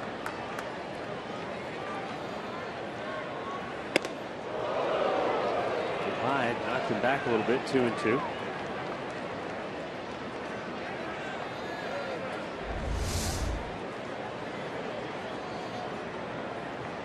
Not quite Mudcat Grant's chin music, but it was up in the above the strike zone. That one just missed inside. Well, that's how Saunders has to pitch to right-handers. He's got to go in there. I mean, that one got away from him upstairs. It wasn't in under his chin, that high pitch, but that's where he wanted that last pitch. Inside, and if they don't bite. Went in there again, fouled back. I mean, he doesn't have enough to be successful to just live on one part of the plate. He's got to use both parts of the plate, as most pitchers do. 85 pitches for Saunders. 50 of those have been for strikes. And the payoff pitch. Popped up foul. That should get out of play, and it will.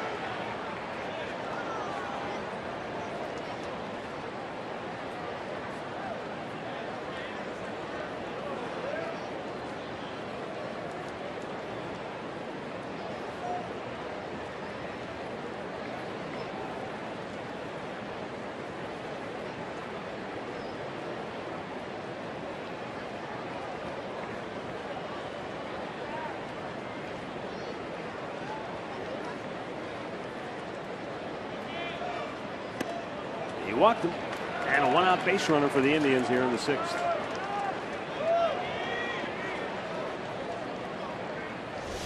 Well, the Indians host Miguel Cabrera and the Tigers. It'll be when we get home from Boston the next Friday. That's June 20th, and fans can enjoy the fireworks after the ball game. The show will be set to the music of Nirvana.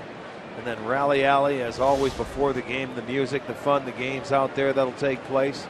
Go to Indians.com for your tickets.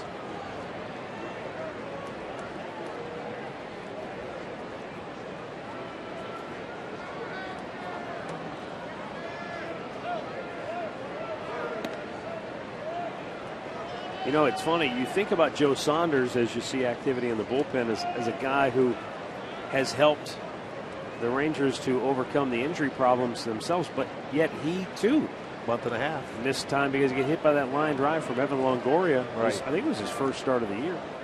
Yeah, you go back and a month and a half. Foul back out of play.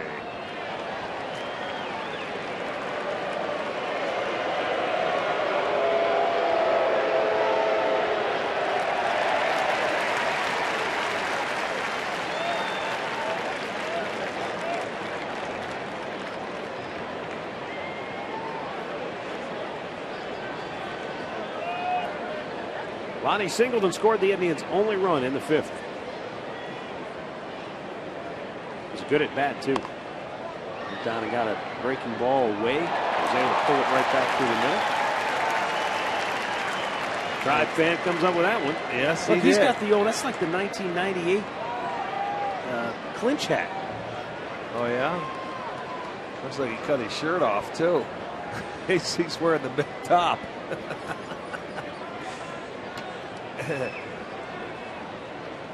98 jersey. That shrunk in the wash. It's down to a 44. Yeah, there it is. Central Division champions.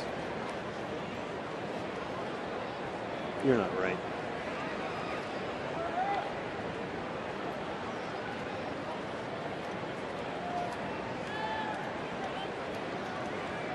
Now the 2-2. And Lonnie with a base hit into right field. Get to third. Gomes hits the bag at second. He's going to go to third, and he will. Boy. Oh, he put the brakes on. Yeah, look at he slapped his hands out there. He had a chance. I think Rios was just going to give it up. He said he didn't like his footing. He pointed to the That's ground. okay. I saw him when he came around, but boy, you've got to dig and get to third base. I mean, there's the left-hander that finds that hole there. You've got to really dig, and he did. Here he comes. He could have made it. And then all of a sudden he stopped. Boy, that's where you really want to get over there, because now it's so much easier to score from third base. But as you mentioned, he slid a little bit. Now it's going to take another base hit. Ryan Rayburn will be the batter, and he has walked and hit a comebacker.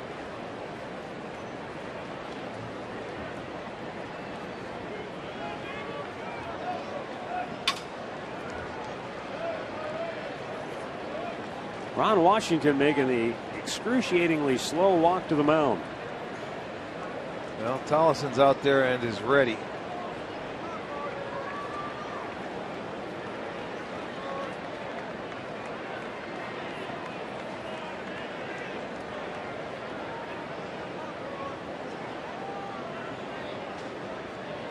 Ron hasn't yet looked up at Saunders. Well, he's just waiting until the umpire gets out there. He's going to go over and point to the bullpen, because you know what? He may want to end up. You may pinch hit for Rayburn, maybe not. Got the left-hander on deck. All right, Skipper, what are you going to do? Oh, I was just killing a little time. Okay, go get my right-hander out of there. Go point. There you go.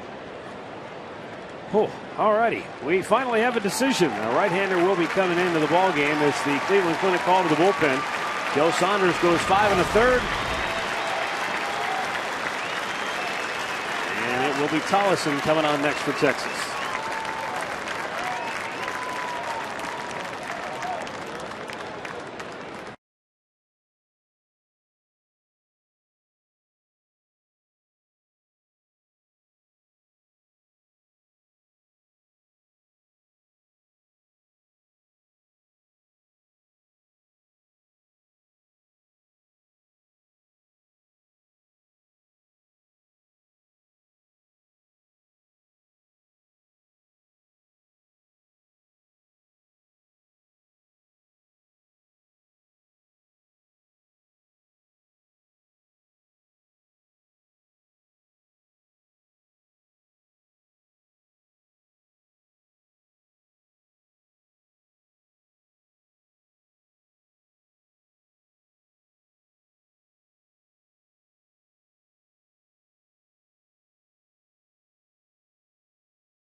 Local apparel company, GV Art and Design, on Wednesday. That'll be June 18th. The Indians host Mike Trout and the Angels. Visit Indians.com for your ticket details. Sean Tolleson coming on now for Texas. Making his 24th appearance of the year. He's 1-1 with a 3.03 ERA. He's walked 11, struck out 25. Opposition hitting .202 against him. Yeah, lefty's just 189, righty's 209, but he has given up 7 home runs. That's tied for the AL relief lead in home runs allowed. He'll be facing Ryan Rayburn.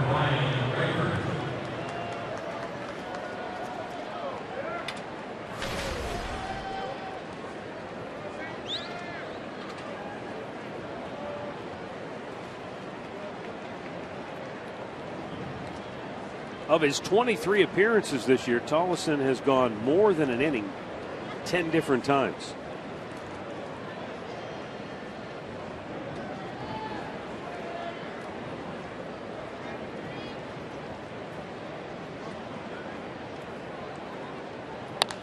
Line drive, base hit, center field. Gomes coming around third, gonna wave him home. Martin's throw, way offline. Gomes scores, ball to the backstop. Both runners move up to second and third base. Oh, that couldn't have worked out any better. Rayburn gives the Indians the lead, and in the process, because of the errant throw, both Chisenhall and Rayburn get into scoring position. Lonnie to third, Rayburn into second base. Well, there's going to be an error there on somebody. Jimenez tried to get that ball and come make a tag. The throw was a little offline by Martin in center field. Here it comes, and it's going to be one hop, and you see how he tried to snag it and go tag him before he even had the ball. Yep. So I don't know who they're going to give the error to, but it probably should have been on Jimenez because the throw was up in the air. He could have caught it. He would have been late anyway. They did give the error to the center fielder Martin. I figured they would, but I think Jimenez could have caught that ball. But the Rangers bring the infield in now with one out. David Murphy, the batter. Tribe trying to break it open now. They lead it 2-1. Murphy punches one through the infield. They could score 2 more here.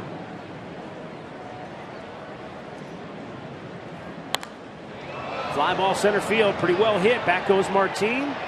And he'll make the catch. Tagging and coming home to score is Chisenhall. Tagging and going to third is Rayburn.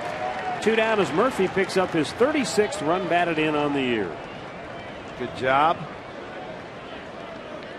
So the error did cost him.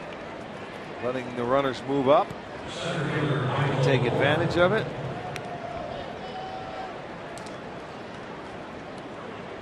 Rick, by the way, they've told us that Rougned Odor suffered a right shoulder sprain, and he'll be evaluated more after the game. But the initial diagnosis, a sprain, so that can't be good. Boy, the hardest working guy over in the Rangers organization has to be the doctor.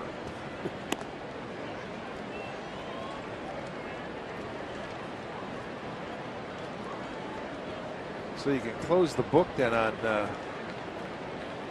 Joe Saunders. Yep. He's given up all 3.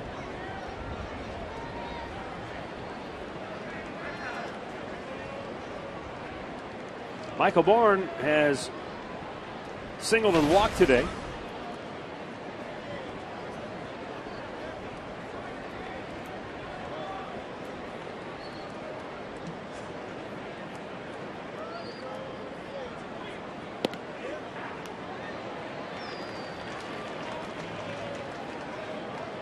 One.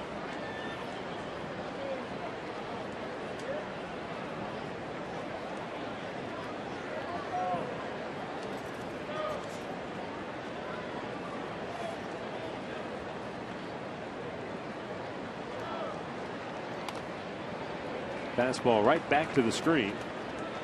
And now Bourne down on the count 1-2. But he was down on the count on the 5th inning and worked it. Got a walk. That was a terrific at bat. Yeah, he was down 0-2 in that against Joe Saunders. And that loaded the bases in the 5th inning, enabled the Indians to score and tie the game.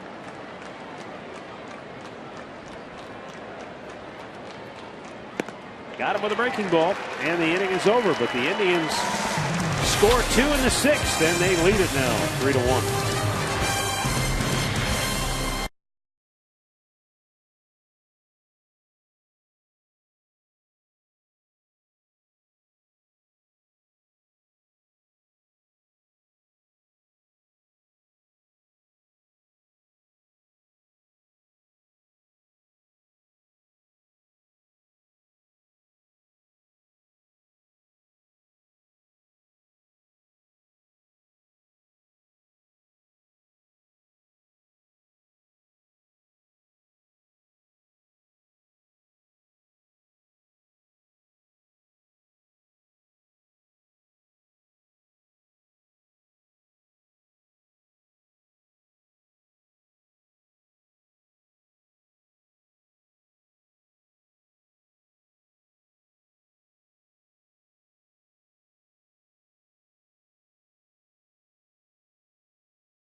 Three-one Tribe on top going to the bottom half of the 6th inning. Take a look at our Wendy slow-mo replay camera. Watch Justin Masterson on the follow-through and the delivery, and look at the rotation.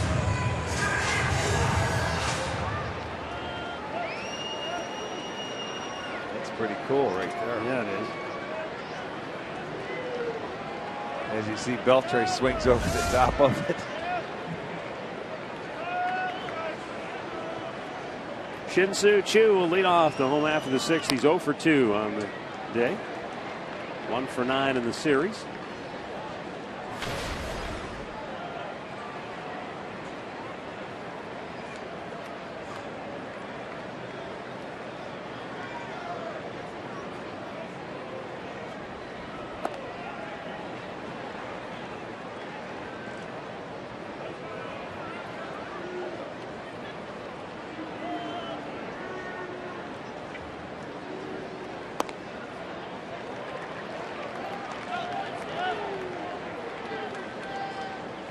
Masterson's thrown 50 of his 83 pitches for strikes here today.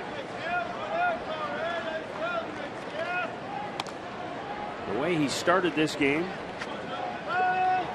through the first 3 innings, you thought, you know, I wouldn't be shocked if he goes out and throws a no-hitter. He came out of the gate with the same kind of stuff he was featuring in his last start against Boston. Well, their first hit they got, Matt, that infield hit where, as Drubel had to barehand it, he gets Choo to go down looking. They haven't hit the ball hard at all. Giving up just 3 hits in the ball game. As I said, he came out throwing strikes. Struck out 4 of the first 7 hitters in the game, including Adrian Beltre. Then his first time he went out of the stretch that gave him a few problems. That was it. He's thrown the ball very well today. And he gave him their run with the wild pitch. Yeah, and it was a case where bases loaded, 2 outs. He's got Donnie Murphy up there. He threw 2 sinkers by him. It was 0-2. Tried to go with a slider and get him to chase, but he threw it into the other batter's box, and it went all the way to the backstop. And the Rangers got their run and struck him out with a sinker on the next pitch.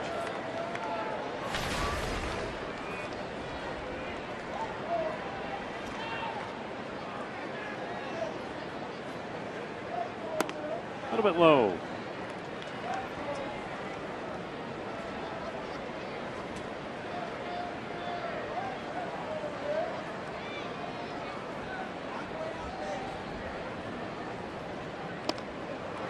You ever play on a team that had a lot of injuries like what we're seeing with Texas? Not that I recall. No, not that bad. I'm just wondering, Rick, what does that do to the mood in the clubhouse when guys are dropping you like never flies? have a set lineup. I mean, you're going through people left and right. Next thing you know, you look at double play combinations. There's a new guy over here. There's somebody over there. There's somebody over there every day. It's something new every day, and it's got to be difficult. There's Derek Holland. He hasn't pitched all year.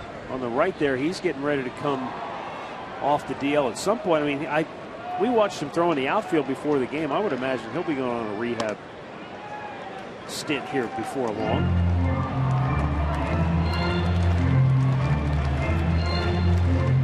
But they've had so many injuries, it's not as though if we get this one guy back, they need about 6 guys to come back. Yeah, right. Beltre chased one, but he got a piece of it to stay alive.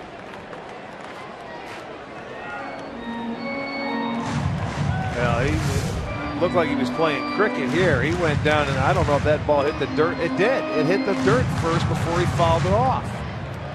That was like a Vladimir Guerrero. Yeah. Guerrero got a base hit like that in Baltimore one time on a short hop.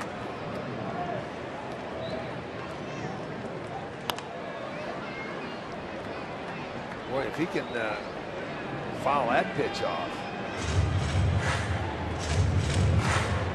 Juan Gonzalez wasn't so much a bad ball hitter as a guy who would expand his strike zone if he knew he could get a run RBI.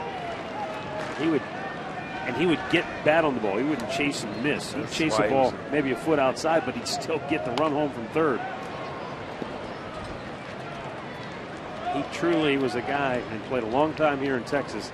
Had that phenomenal year for the Indians back in 01, but he exemplified that, hey, RBIs can never go down. They only go up. Yeah, that's like Albert when he played. You get those guys out. That's right. They count.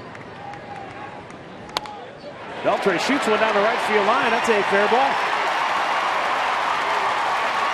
Murphy will have to chase it into the corner. Beltre into second base with a one-out double.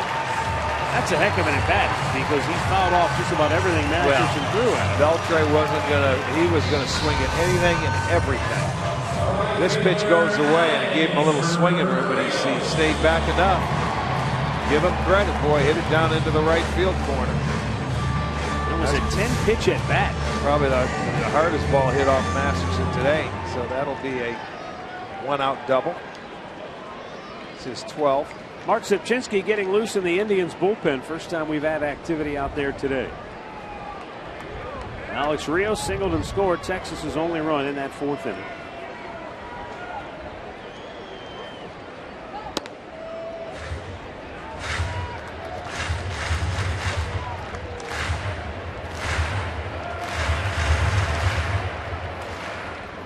Looks like Brian Shaw's going to join Sipchinski.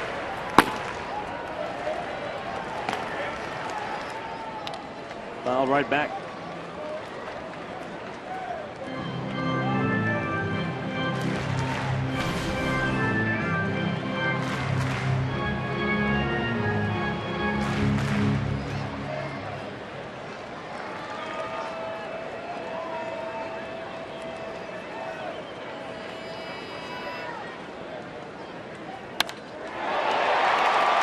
Pretty well, deep center, Bourne back on the track, it's off the wall. Scoring is Beltre. Rios on his way to third, and he's got his league-leading 7th triple. I don't know if Bourne just lost track of where he was or just didn't feel like he could get back to it. Well, that ball was smoked, hit hard. There you go, the two-seamer, and he stayed back and put a really good swing on that ball. And Bourne, he couldn't catch up to it. That ball hit halfway off the wall. There was no way he was going to catch up to it on the dead run. And that ball deflected off him. That allowed Rios to get into third base. So back come the Rangers, and they have a response to the Indians' 2-run top half of the inning, and a chance to tie this game here with a man on third base and less than 2 outs. Well, you pitch to Rios in that situation, and he comes through for Texas. That's 7 triples already for Rios. That's unbelievable. That's a lot. The drop-off in the Rangers lineup after Rios is pretty severe. Even though Jimenez is having a good year swinging the bat from an average standpoint.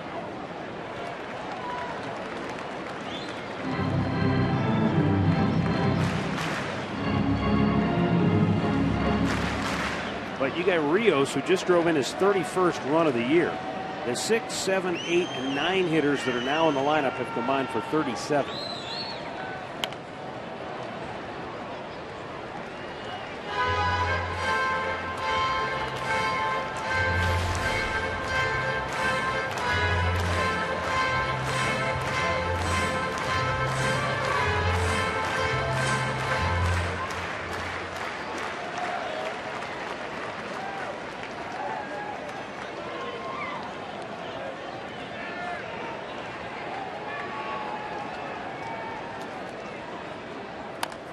Hit it off his foot, and ouch.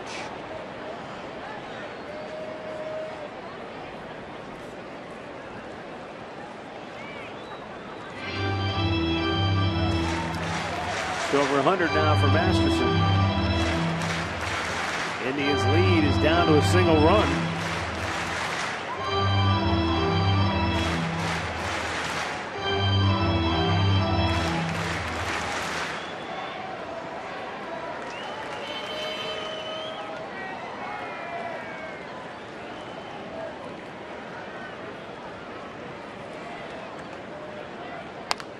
Bounces it to first. Santana eyeballs Rios, steps on the bag, 2 down. Go back to the studios for a Mazda game break. Here's Al.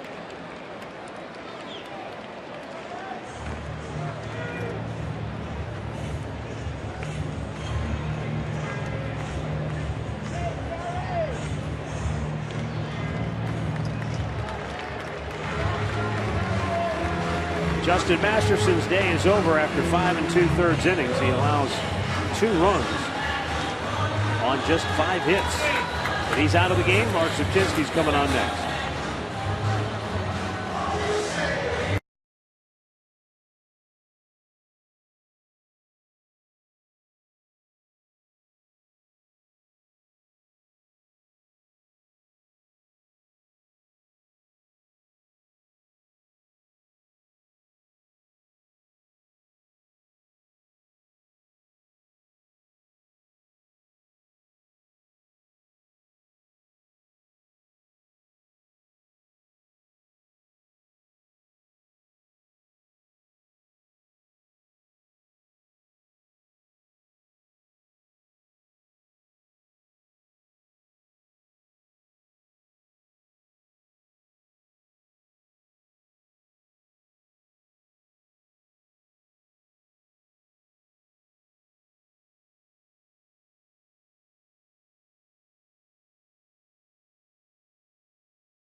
Rangers tomorrow night here in Arlington when TJ House makes his 4th start for the Tribe. Indians Live starts our coverage at 7:30, and the first pitch is at 8 o'clock right here on Sports Time Ohio. The new pitcher for Cleveland is left-hander Mark Zipchinski. He'll be facing the left-handed hitting Leonis and Martin. Martin 0 for 2 today.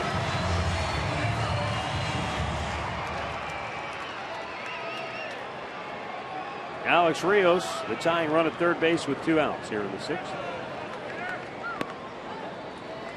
By the way, Rios with that triple his 7th of the year that is leading the American League. That's the most triples through the first 63 games for Texas since the final year at the old stadium here in Arlington. Yeah, that's a lot of triples at this time of year. David Hulse had 7 triples through his first 63 games back in 1993. Rios, though, he's like a gazelle. He takes 3 steps and he goes from base to base, it seems like.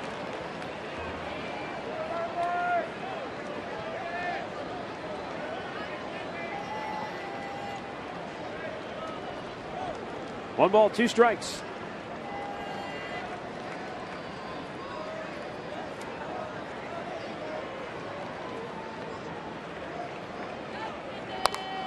Pulls it foul.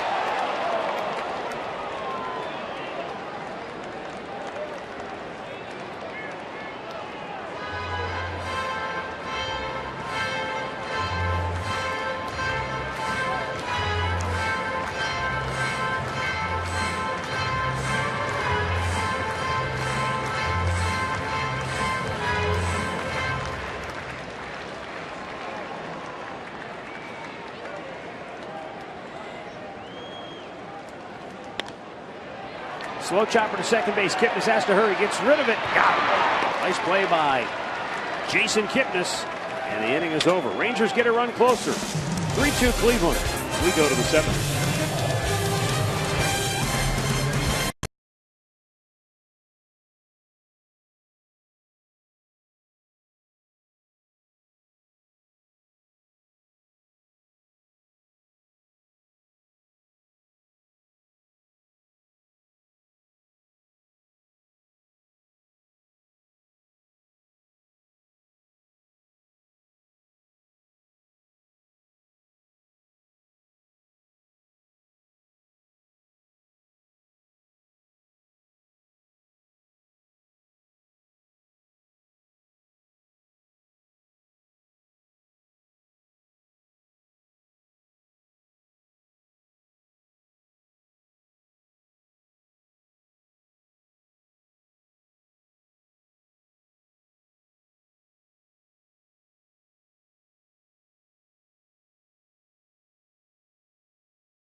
Get a look at the Global Life Park here in Arlington, Texas from our Panini cam, overstuffed cam.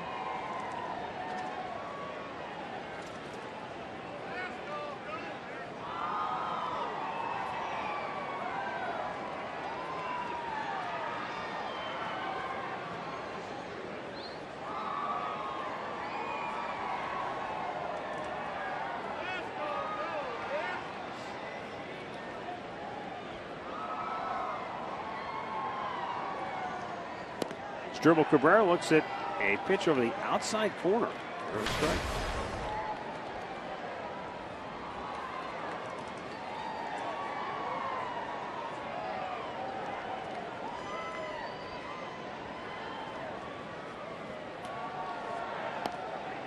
Same pitch, same result.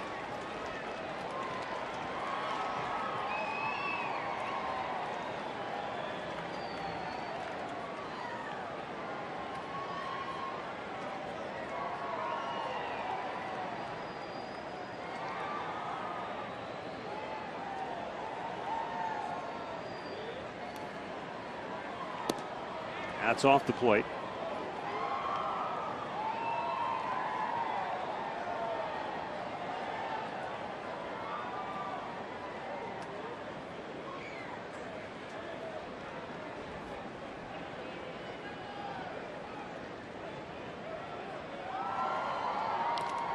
Fouled right back.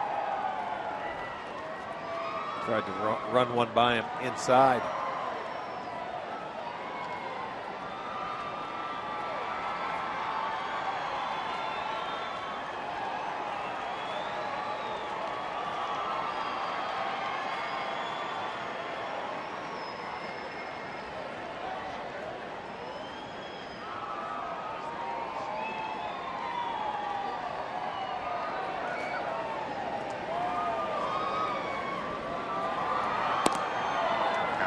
But he keeps going out there. Well, the pitch before, he tried to sneak one by him inside. Watch him on the shoulder blade. He walks out and he's something around his neck area. Look at him. Watch this. He's flinching.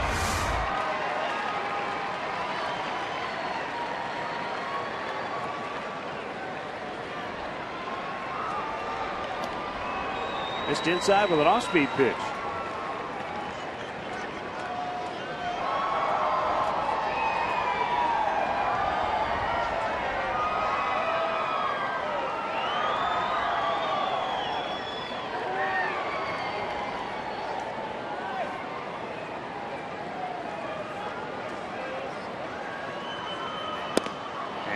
Just a little bit low, and the Indians get their leadoff man aboard here to start the 7th inning. Don't miss Fox Sports Live as the crew brings you the latest news and highlights from a full day. Major League Baseball, the NBA, and the NHL. Watch Fox Sports Live nightly on Fox Sports 1 and streaming live on Fox Sports Go.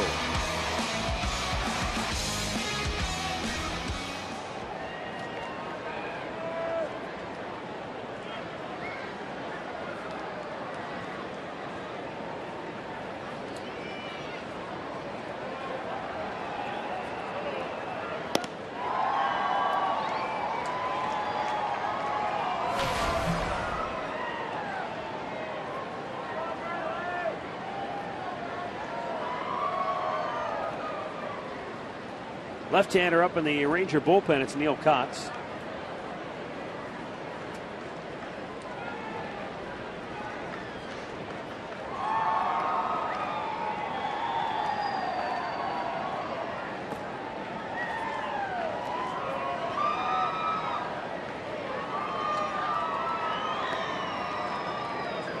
Boy, things got a little ugly in that Oakland-Baltimore game, and sometimes in a blowout, that's usually when things can get testy, but those two teams haven't gotten along the whole weekend. They had a bench clearing incident the other night when Manny Machado took exception to the way Josh Donaldson tagged him out at third base. Kind of got up and snapped at him, and both benches emptied. And I think a lot of people were going, what was that all about? Yeah. Well, then today they're getting their doors blown off. And I guess Machado, he knocked the A's catcher out when he let his bat go on his back swing. He hit Derek Norris, the catcher, knocked him out of the game. That was deemed incidental. It happened, but it wasn't something that anyone thought was done on purpose. But then later in the game, reliever Fernando Abad threw a pitch down and in, almost hit him on the leg. The next pitch, he launched his bat down the third baseline. And the bench is emptied once again. Huh.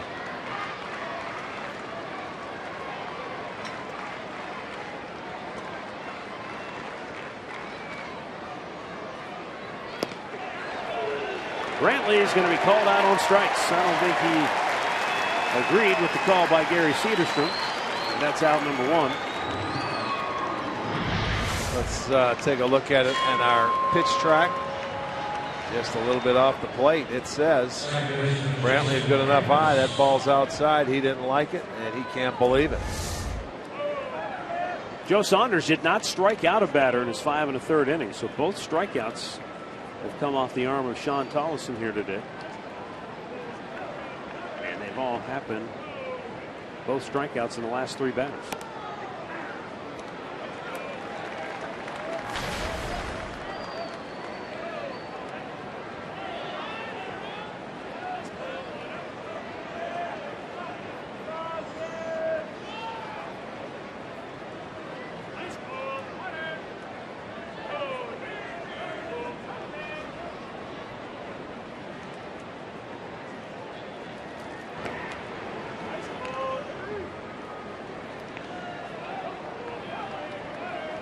How about Felix Hernandez striking out 15 batters in his start today? Wow. No decision.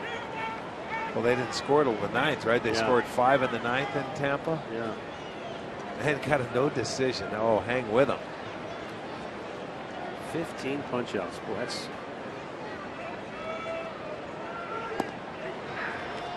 Call to strike.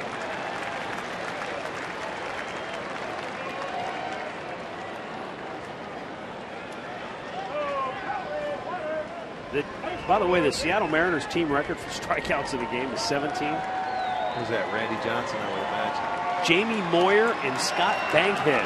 Get out of here. No Randy Johnson or Mark Langston or anybody like that. Think about all the, Jamie Moyer.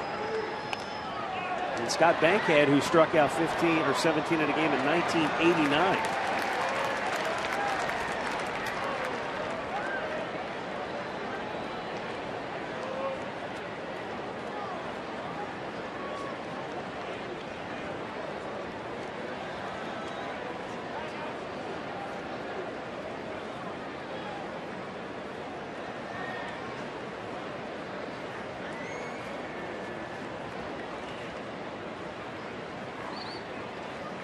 Up and away. Kipnis stays alive. Well, one of the guys that Texas was looking at to maybe help this team out at first base was Kenry Morales, but he ended up signing with the Minnesota Twins officially. So Twins general manager Terry Ryan saying, hey, you know what? This year in the Central Division, it's anybody's ball game. 5 games separate all 5 teams. Well, in between the Indians, who are in second to the last place club, one game. Yeah. So it is. It's a big difference. You know, they released Jason Kubel, right? And they end up signing Morales. I believe that was the roster move. Yep. Kubel had only hit $158 since April. 2-2 pitch, line on the right field line, foul. Boy, that would have been sweet right there. That would have been a sweetheart to get it right down the line, at least second and third as it goes foul. I had about 3 feet or so, more than that, just over the wall.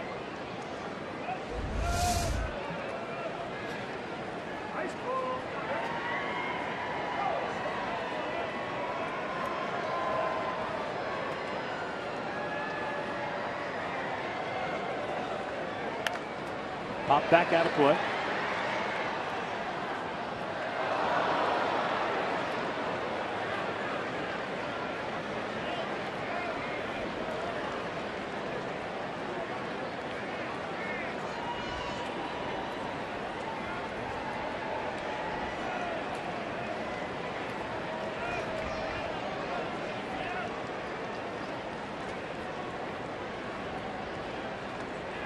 I think what will be interesting to see, Rick, is how does a guy like Morales just step right in the middle of the season like this?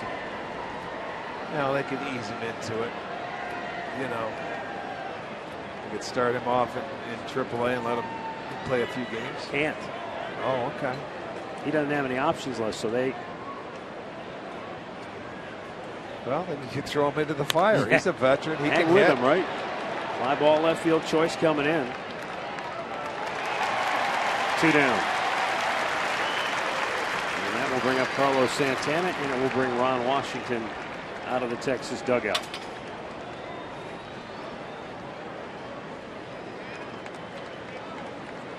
I think Kotz is the only guy out there throwing, so it will be the left-hander Neil Kotz. Will turn Santana around and make him bat right-handed. Indians leading at 3-2 here in the 7th.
3-2, Indians on top.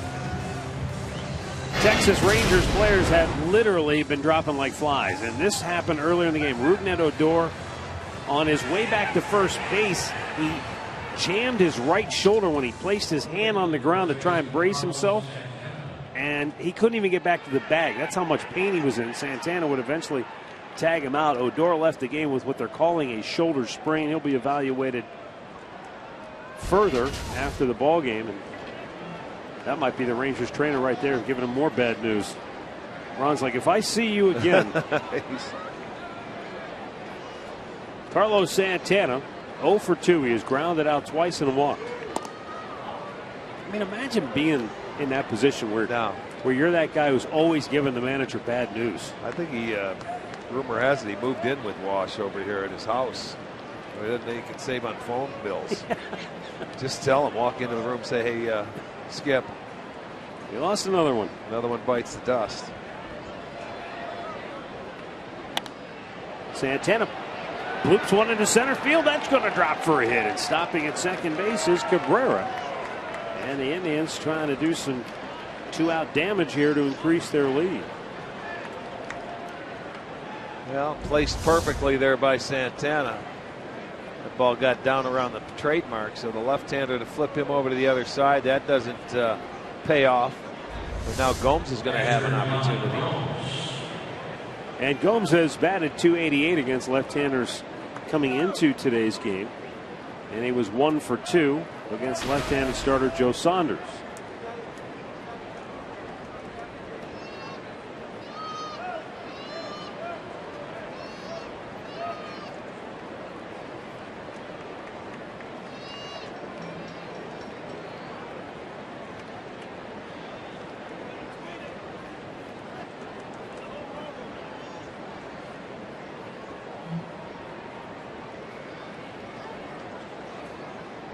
Lined, foul. Down on the left side over by the tarp.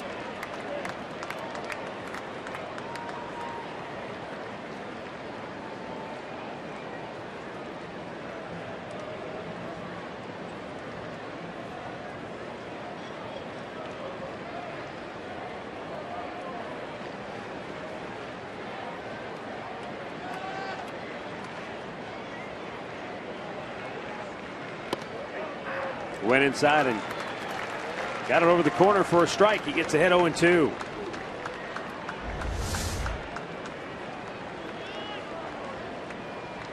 Wow. That ball had some break over the plate. It looked inside to me. Yeah. I think Gary's strike zone today has been liberal.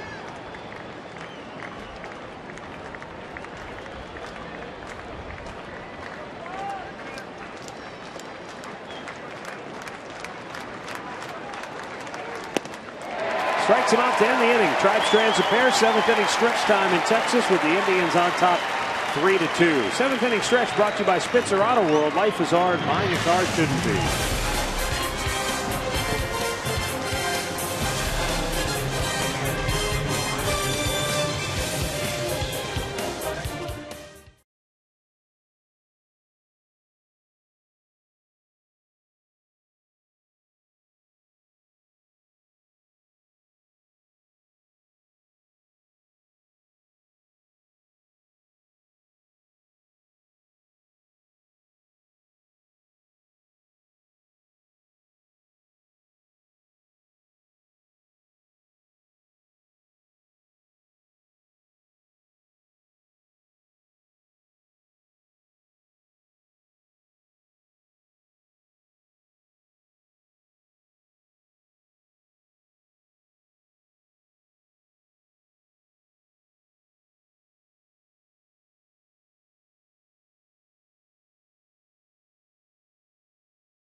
Miller Time, brought to you by Miller Lite. And normally when you come to the ballpark, you see a lot of familiar sights and sounds, like the cow milking contest.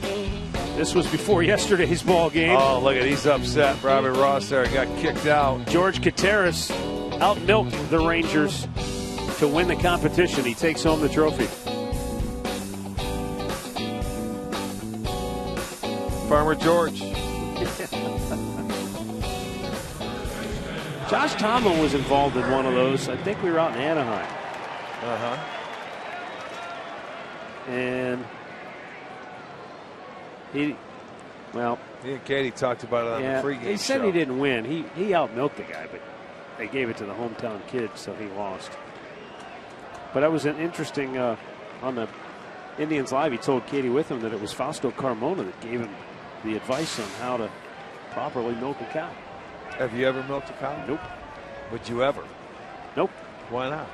I mean, if it was a contest like that for broadcasters and you were representing Fox. I'm really not interested.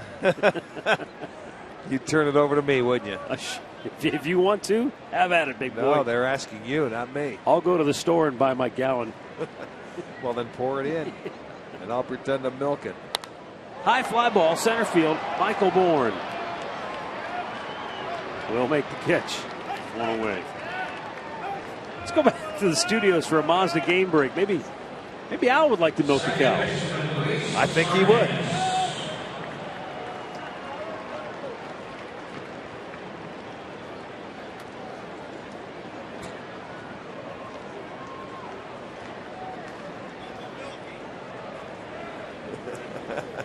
I want to go back to this. Al's got some family heritage in the cow milking business. Uncle maybe. Milky's gonna get some advice.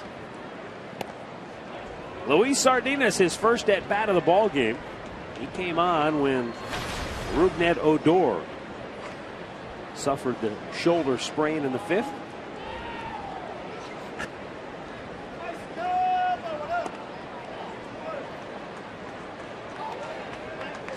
Curious to see, Rick, by the time we get to the ballpark for tomorrow night's series finale, who the Rangers will have at first base. Yeah, that's... because they've got Donnie Murphy playing there today, but he's a second baseman, so I wonder if they'll... I don't know if they have anything down below. That's a great question. We'll have to, well, again, only time will tell.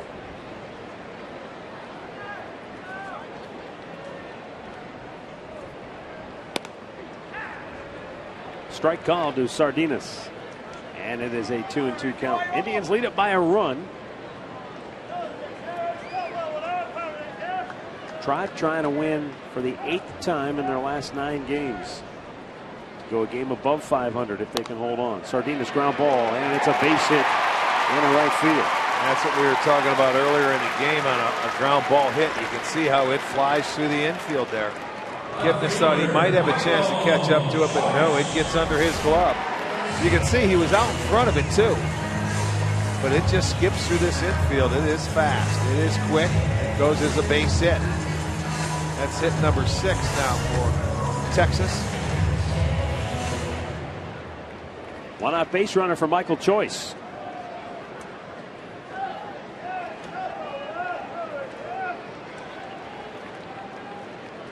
Choice 0 for 2. 2 for 9 in the series with a home run.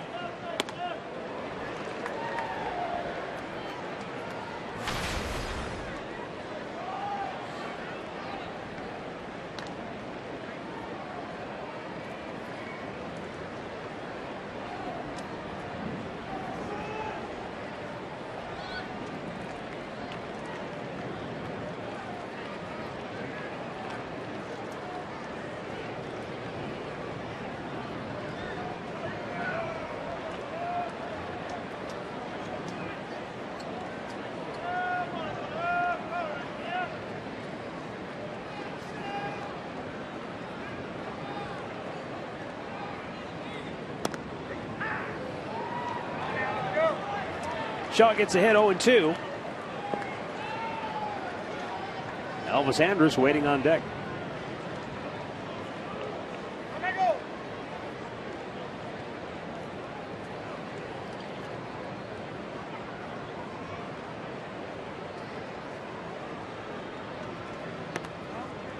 St. Louis Cardinals may be picking up some momentum. They're just a game above 500. But they shut out the red-hot Toronto Blue Jays. That's second day in a row, right? They shut them out yesterday? No, the Cardinals shut out the Blue Jays 5-0. They beat Burley. Yeah, they did. And then didn't Toronto shut them off 5-0 today? Oh, I'm sorry then. I thought it was they flip-flopped it. Yeah.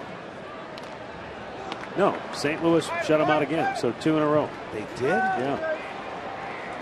So the Cardinals might be starting to get a little momentum. They're still 5 back of the Brewers in the Central Division starting the day. And the Blue Jays have lost 2 in a row after they'd opened up a 5.5 game lead over Baltimore, though the Orioles didn't gain any ground today. Not sure what the Yankees have done to this point. Here's a 1-2 pitch. Good breaking ball. Got him looking. And Choice is out number 2. Yeah, he got ahead of him with that slider away, and then he locked him up with that slider there on the inside part of the plate, coming inside the front door. And Choice knew it, couldn't believe it, but he will go down a strikeout victim.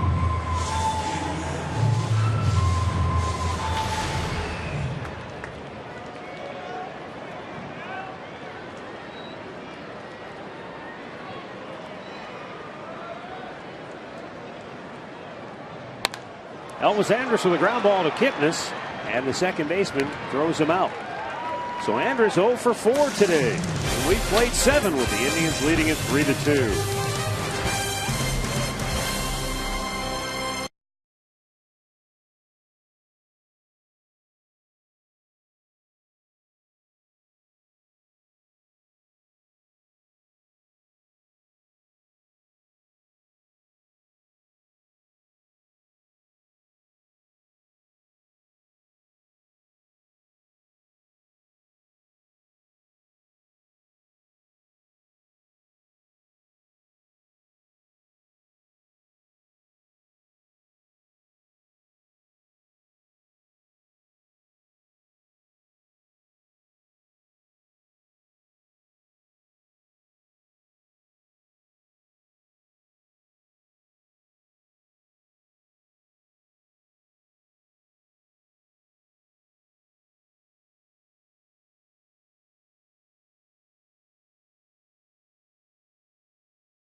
And may not be reproduced or retransmitted in any form. And the accounts and descriptions of this game may not be disseminated without the express written consent of the Cleveland Indians.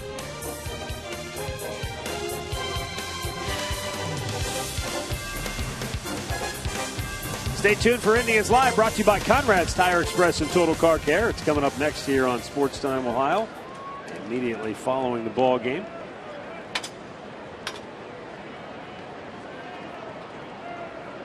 Indians here in the 8th inning will have the bottom third of the order coming up. Lonnie Chisenhall, Ryan Rayburn, and David Murphy.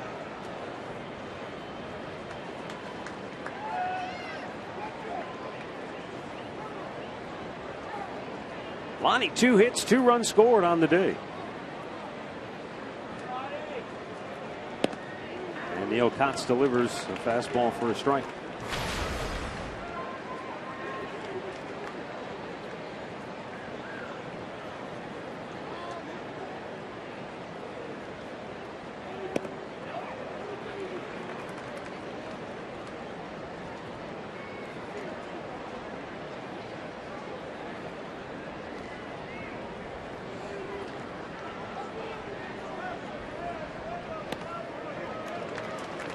Left-handed batters are just 3 for their last 21 against Kotz.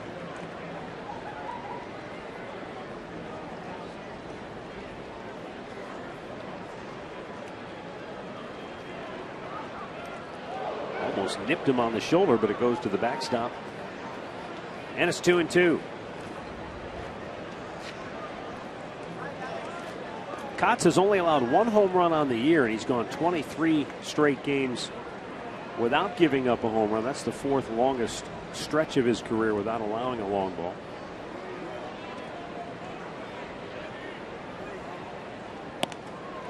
And he strikes out Chisenhall.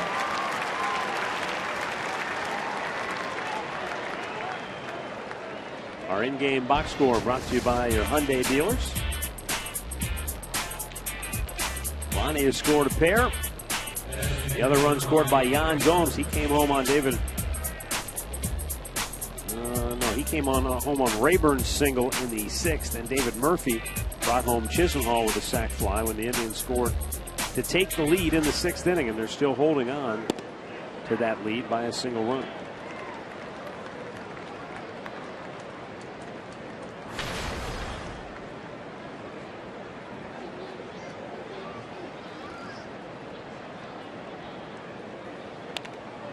Right back, that nailed Cedarstrom, the home plate umpire, in the arm, I think. Maybe the arm of the chest protector. Yeah, oh, right in the shoulder. That's where the catchers, and that's a little fraternity back there. They know what the foul tips feel like. Let me know. I'll keep talking. Give each other a little time until the pain goes away before you get back and go at it again.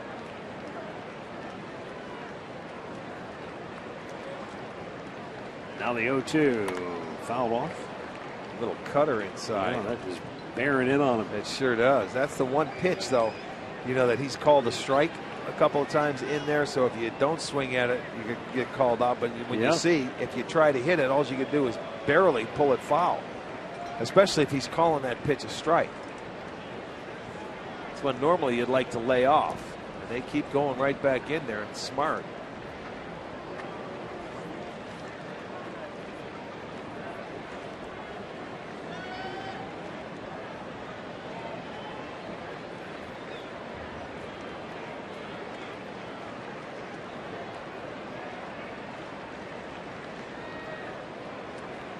One out in the 8th inning.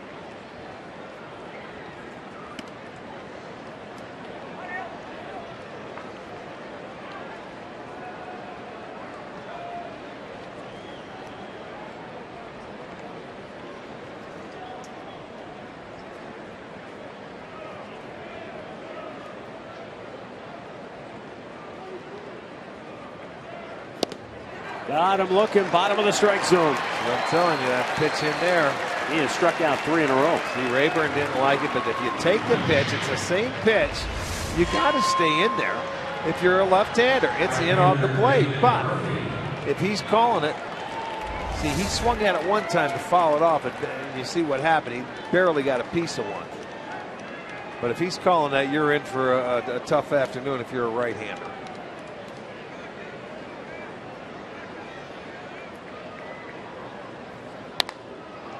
David Murphy sends a fly ball to shallow right field, and nobody's going to get there. Murphy's going to go to second. Wow. He's got himself a 2-out seeing eye double.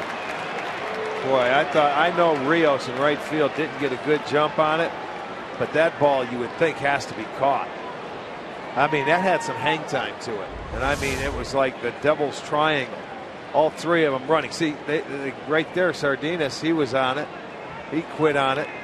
You know, I got to give, I go back to something you always said, though. As an outfielder, I saw Rios pull up. The outfielder's got to take charge because it's an easier play for him than it is for the second baseman. Especially in the day game. Give David Murphy credit for hustling right out of the box. You see in center they didn't want it. They were expecting the second baseman to get it. And those are the problems you have when you have different guys playing different positions every day. Warren lifts one to center. Back to home plate. Martin makes the over-the-shoulder catch. Oh, Bourne gave it a ride, but he ends up a little short. And the inning comes to a close. We go to the bottom of the 8th. The Indians still lead it by a run.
Cleveland, bottom of the 8th inning.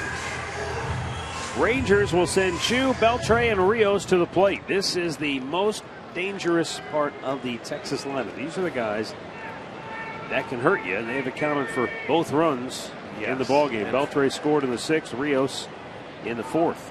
4 of the 6 hits by Beltre and Rios. Chu just 1 for 10 so far in the series.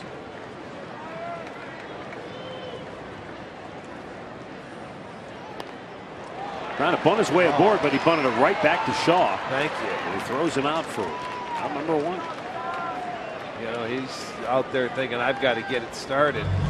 But the bunt was directly out in front of home plate. It's an easy play for Shaw to make. So I know we've seen Chu bunt in the past. I mean, he's a good bunter, and it's definitely part of his game. But in this part of the game, when it's a 1-run game, he should be swinging the bat. Well, no, if you go to make that bunt there and you want to try and get on, you'd either make the perfect bunt or bunt it foul. You make sure you don't bunt it out toward the pitcher.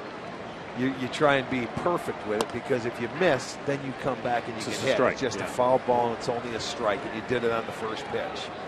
But you hate to make an out like that. I mean, I give him credit. The idea to get on in front of these two guys is right, but the execution was not done properly.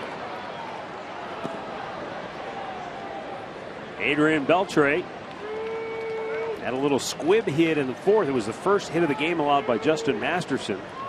He just topped one that was perfectly placed, and by the time Asdrubal Cabrera got to it, he tried to go for a barehand grab, couldn't do it.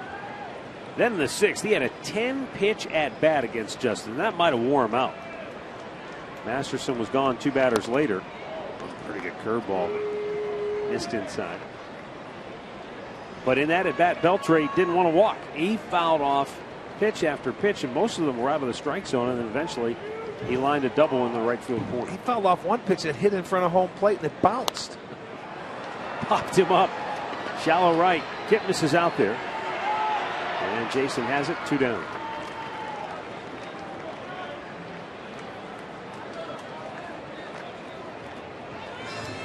And up comes Alex Rios, who tripled off the center field fence in the 6th inning. He maybe 2 feet away from tying the game, because hit off the top part of that wall. Like I said, maybe another 2 feet and it would have been out of here. Went for his league-leading 7th triple of the season, but the Indians kept him at 3rd by retiring the next 2 batters.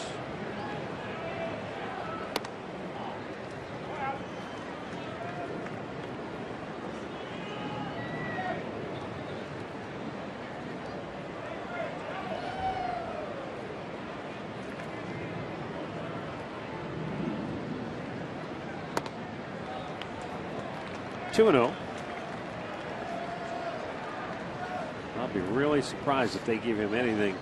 Well, yeah, you're going to have to make him hit your pitch.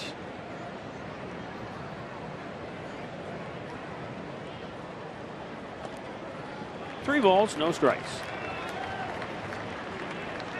But you get into that part where if you do walk him or he gets on first, he is a stolen base candidate.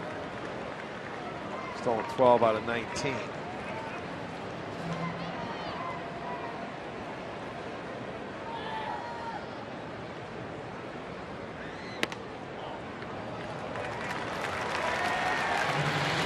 Perhaps the intentional walk.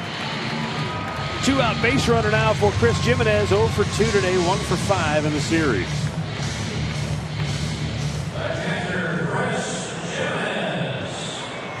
Terry Francona looking at the matchups, looking at the lineup card. They're going to get somebody up and going in that Indians bullpen. It will be the Tribe closer Cody Allen as Mickey Callaway goes out to the mound. Rick, the Minnesota Twins, as I mentioned earlier today, officially signed Kendry Morales.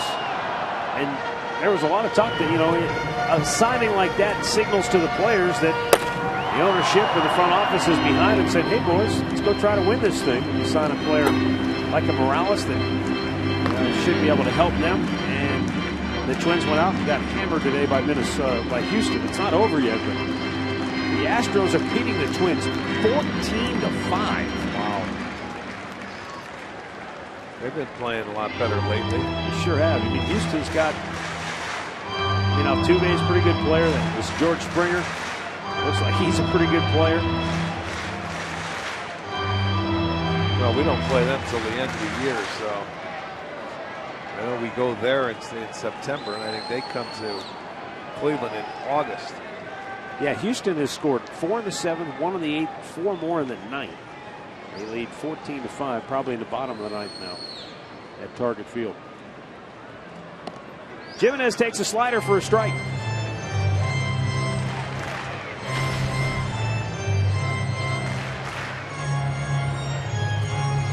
Springer homered in that game for the Astros, so did Chris Carter.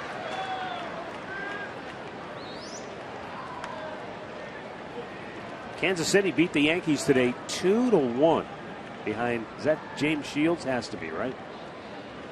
I'll let you know. I think he's number 33, I believe.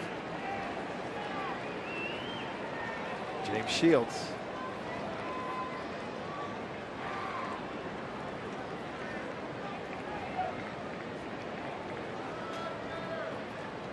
Shields went 6, struck out 8 to get the win for Kansas City over the Yankees.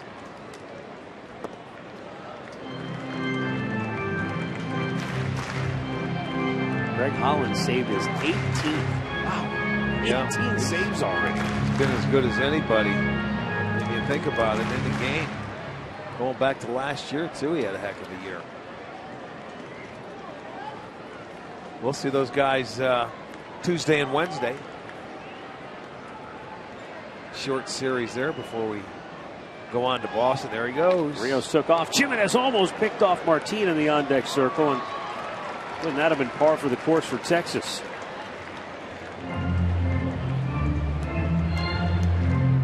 Well, you have to take a chance and try and get in scoring position here on the 1-1 pitch. Watch the on-deck hitter. Yeah, he was wasn't that close. No, it wasn't as close. He was not paying attention. That's why he was shocked. I'd make all my players stand in the dugout behind the netting if I was him. I wouldn't let him go in the on-deck circle.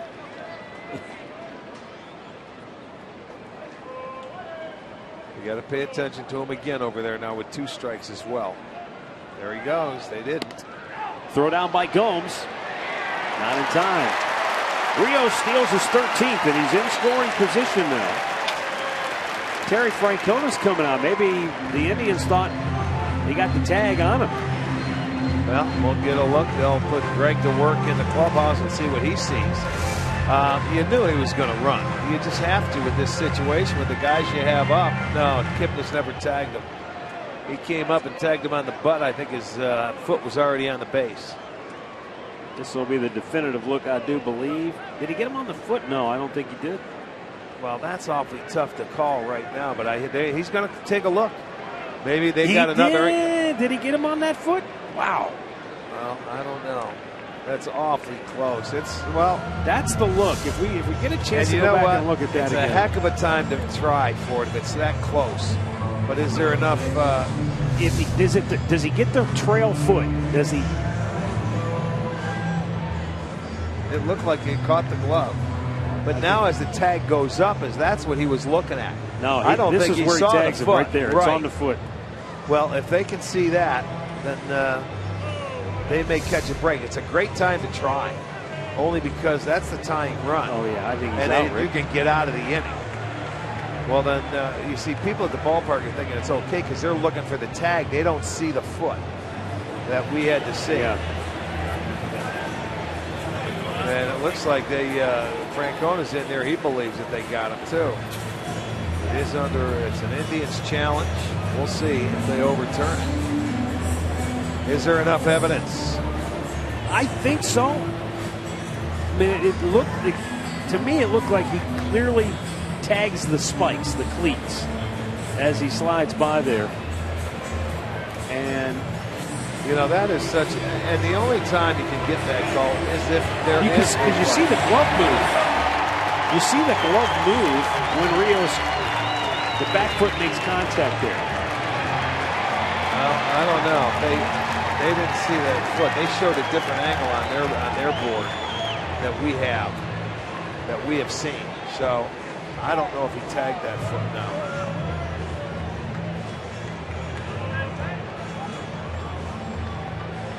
Well, it's up to the guy in New York who's painstakingly going over these replays.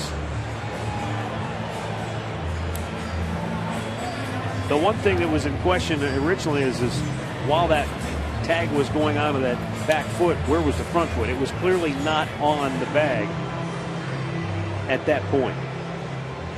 So if there's contact here between the glove and the spike, he's out. Yeah, the question is, with that cloud of dust, can you tell? No, you can't. I don't think there's going to be enough evidence. I thought you could tell by the way his glove moved. It looked like the glove got pushed back. You know, there have been a couple calls this year that have been overturned when a guy goes into second base sliding, and then he pops up and his feet are off the base, and the guy keeps the tag on him where he's out. He's out. They got the call. What a great challenge. Great challenge. Greg Langman, the Indians video replay coordinator, with a terrific job to catch that from his perch and call to the dugout and say, go ahead and challenge this, because they're going to get the call, and they do. Inning over.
It's brought to you by Conrad's Tire Express and Total Car Care.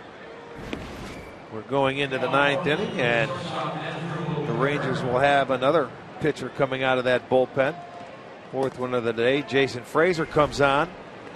Has 8 straight scoreless outings, covering 7 1/3 innings. He lowered his ERA down to 1.71, which is the lowest in that Texas bullpen. Pitched in game 1 of the series, so pretty good numbers. He's coming on. He will face Cabrera, Brantley, and Kipnis in this inning. 1-run ball game. The Indians are looking to add on here. It's been sort of quiet after their 2-run 6th. Texas had a response for that in the bottom half of the inning, and it's remained that way now here into the 9th. Well, the interesting thing, Rick, is that Joe Saunders went 5 1/3 today, gave up the 3 runs on 7 hits, walked 4, did not strike out a batter. And then after he left the game, the Rangers bullpen, Tollison and Kotz, they combined to strike out 5 of the next 8 hitters. Well, they have done their job then, keeping them in the ball game.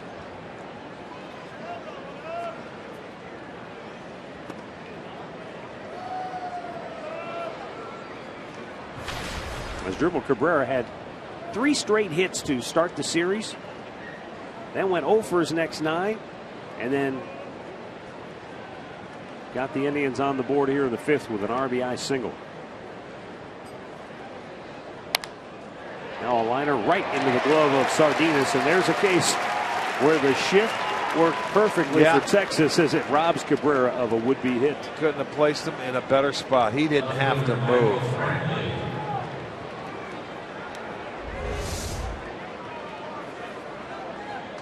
Phantom cam gives you the look of the, I mean, it's hard to tell because of that The dirt. Oh, but you know what? But like you said, see the glove the moving. glove moved, and I think from the shoe, the spike of Rios, I think that's what they went with, and that's what made them change their call. I agree with you there.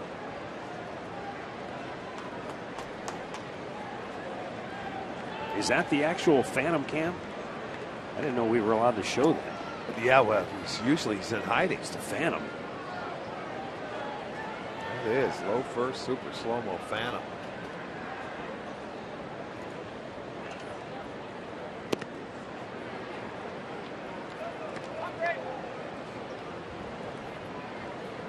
Michael Brantley 0 for 4 here today.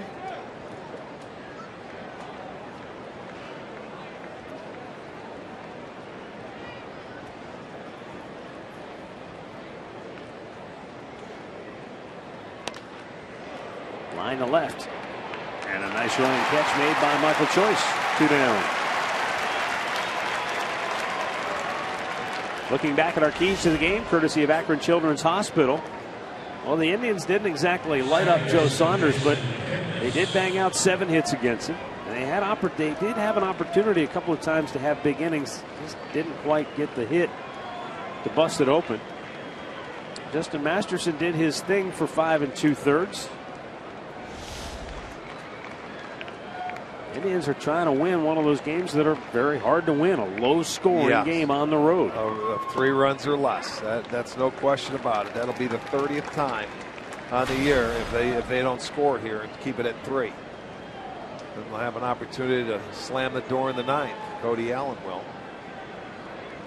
But there are times, the offense has been really good recently. You have to win some low-scoring games like this, a 3-2 ball game, a 2-1 ball game.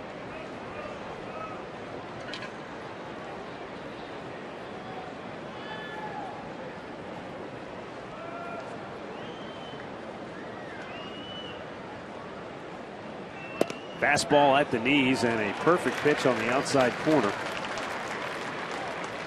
And not to be criticizing Gary Cederstrom, but the way he's called the game today, that could have been another ball or 2 off the plate, and he probably would have got the call. And he's been consistent with it all day, though. He hasn't changed. I mean, I can see where the hitters, you may not agree with him, but that's his zone. Kitten is out looking. And the inning is over. We'll go to the bottom of the 9th in Arlington. The Indians lead it by a run.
The Indians, bottom of the 9th inning. And it will be up to Cody Allen to try and slam the proverbial door. Allen, 2 wins, a loss, 5 saves now on the year. He's walked 11, struck out 31 in his 25 2/3 innings.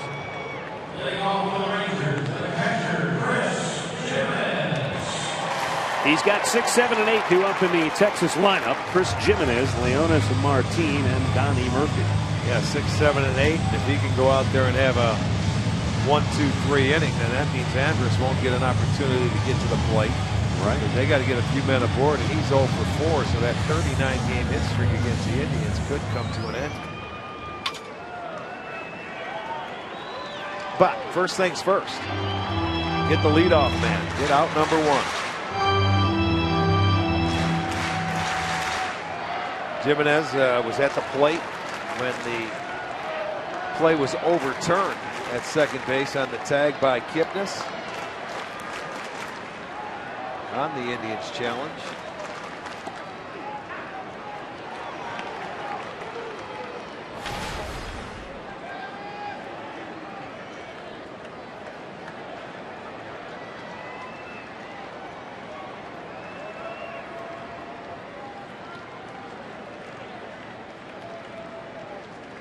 Up and in. 1 ball, 1 strike.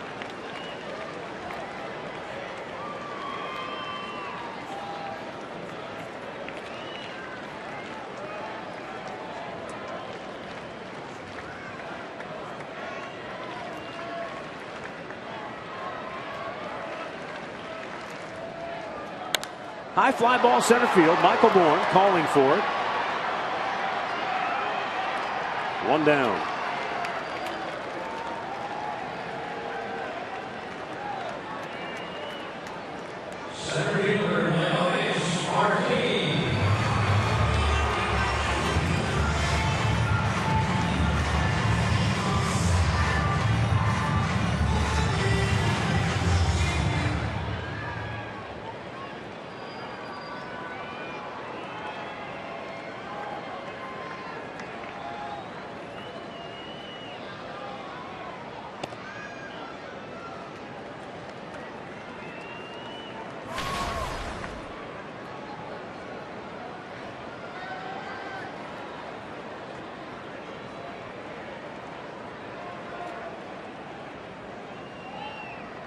Martin 0 for 3, struck out, fielder's choice, ground out.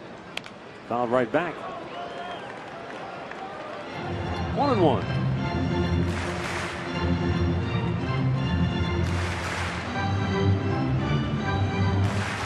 Martin's had success against Codion.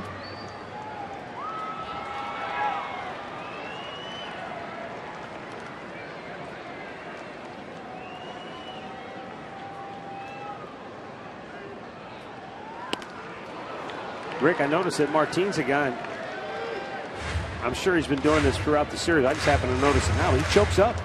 You don't see a lot of guys do that, but he's got maybe close to an inch up on the bottom of that. You got a guy throwing mid-90s. There's nothing wrong with that. Not at all.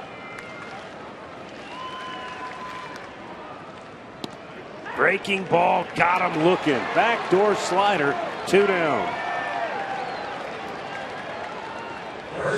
Good hook by Cody. He just locked him up. I don't care how much you choke up, you're not going to hit that. Good curveball. Second out, first strikeout for Allen. 1 out away now from winning 2 in a row here. Donnie Murphy is 0 for 2.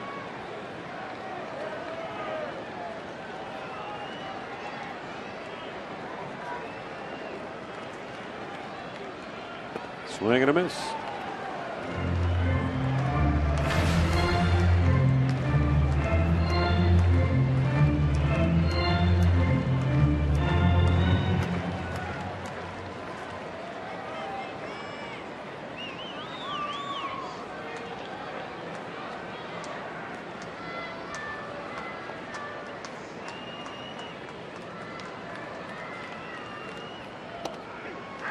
Outside corner, it's in there for a called strike.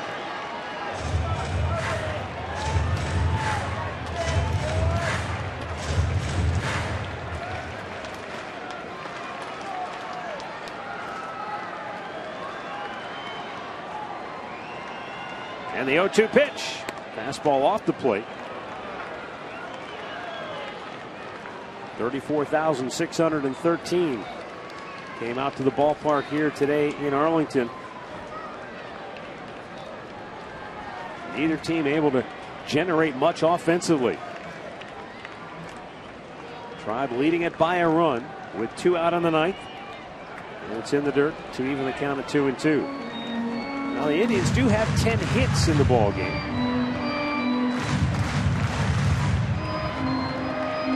But it was another one of those odd games.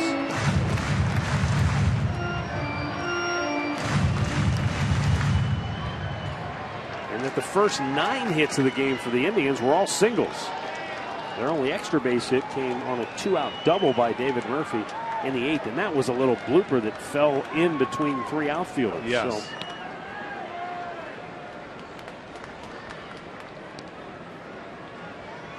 So, the 2-2 pitch. Fastball popped him up, back out of play. Oh, and on the ricochet, it goes all the way down below.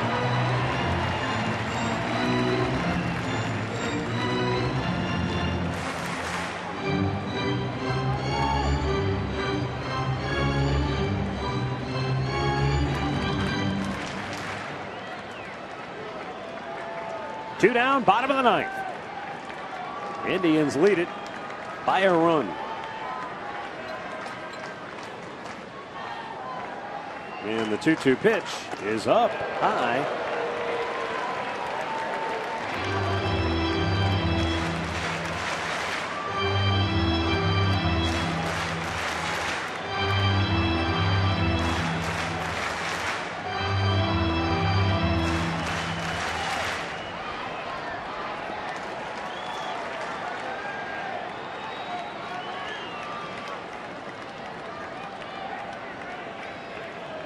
Three-two pitch. Swing and a miss. He struck him out to end the game. The Indians win it 3-2. It's the first time this year that the Indians have won back-to-back games on the road. And it's the first time since April 9th that the Indians have gone above the 500 mark as they go to 32-31 on the year. And Rick, now 6 wins this season in games in which they've scored 3 runs or less. And yeah, they did it with pitching here this afternoon. Like it a lot right there. You have to win some of these games. The offense has been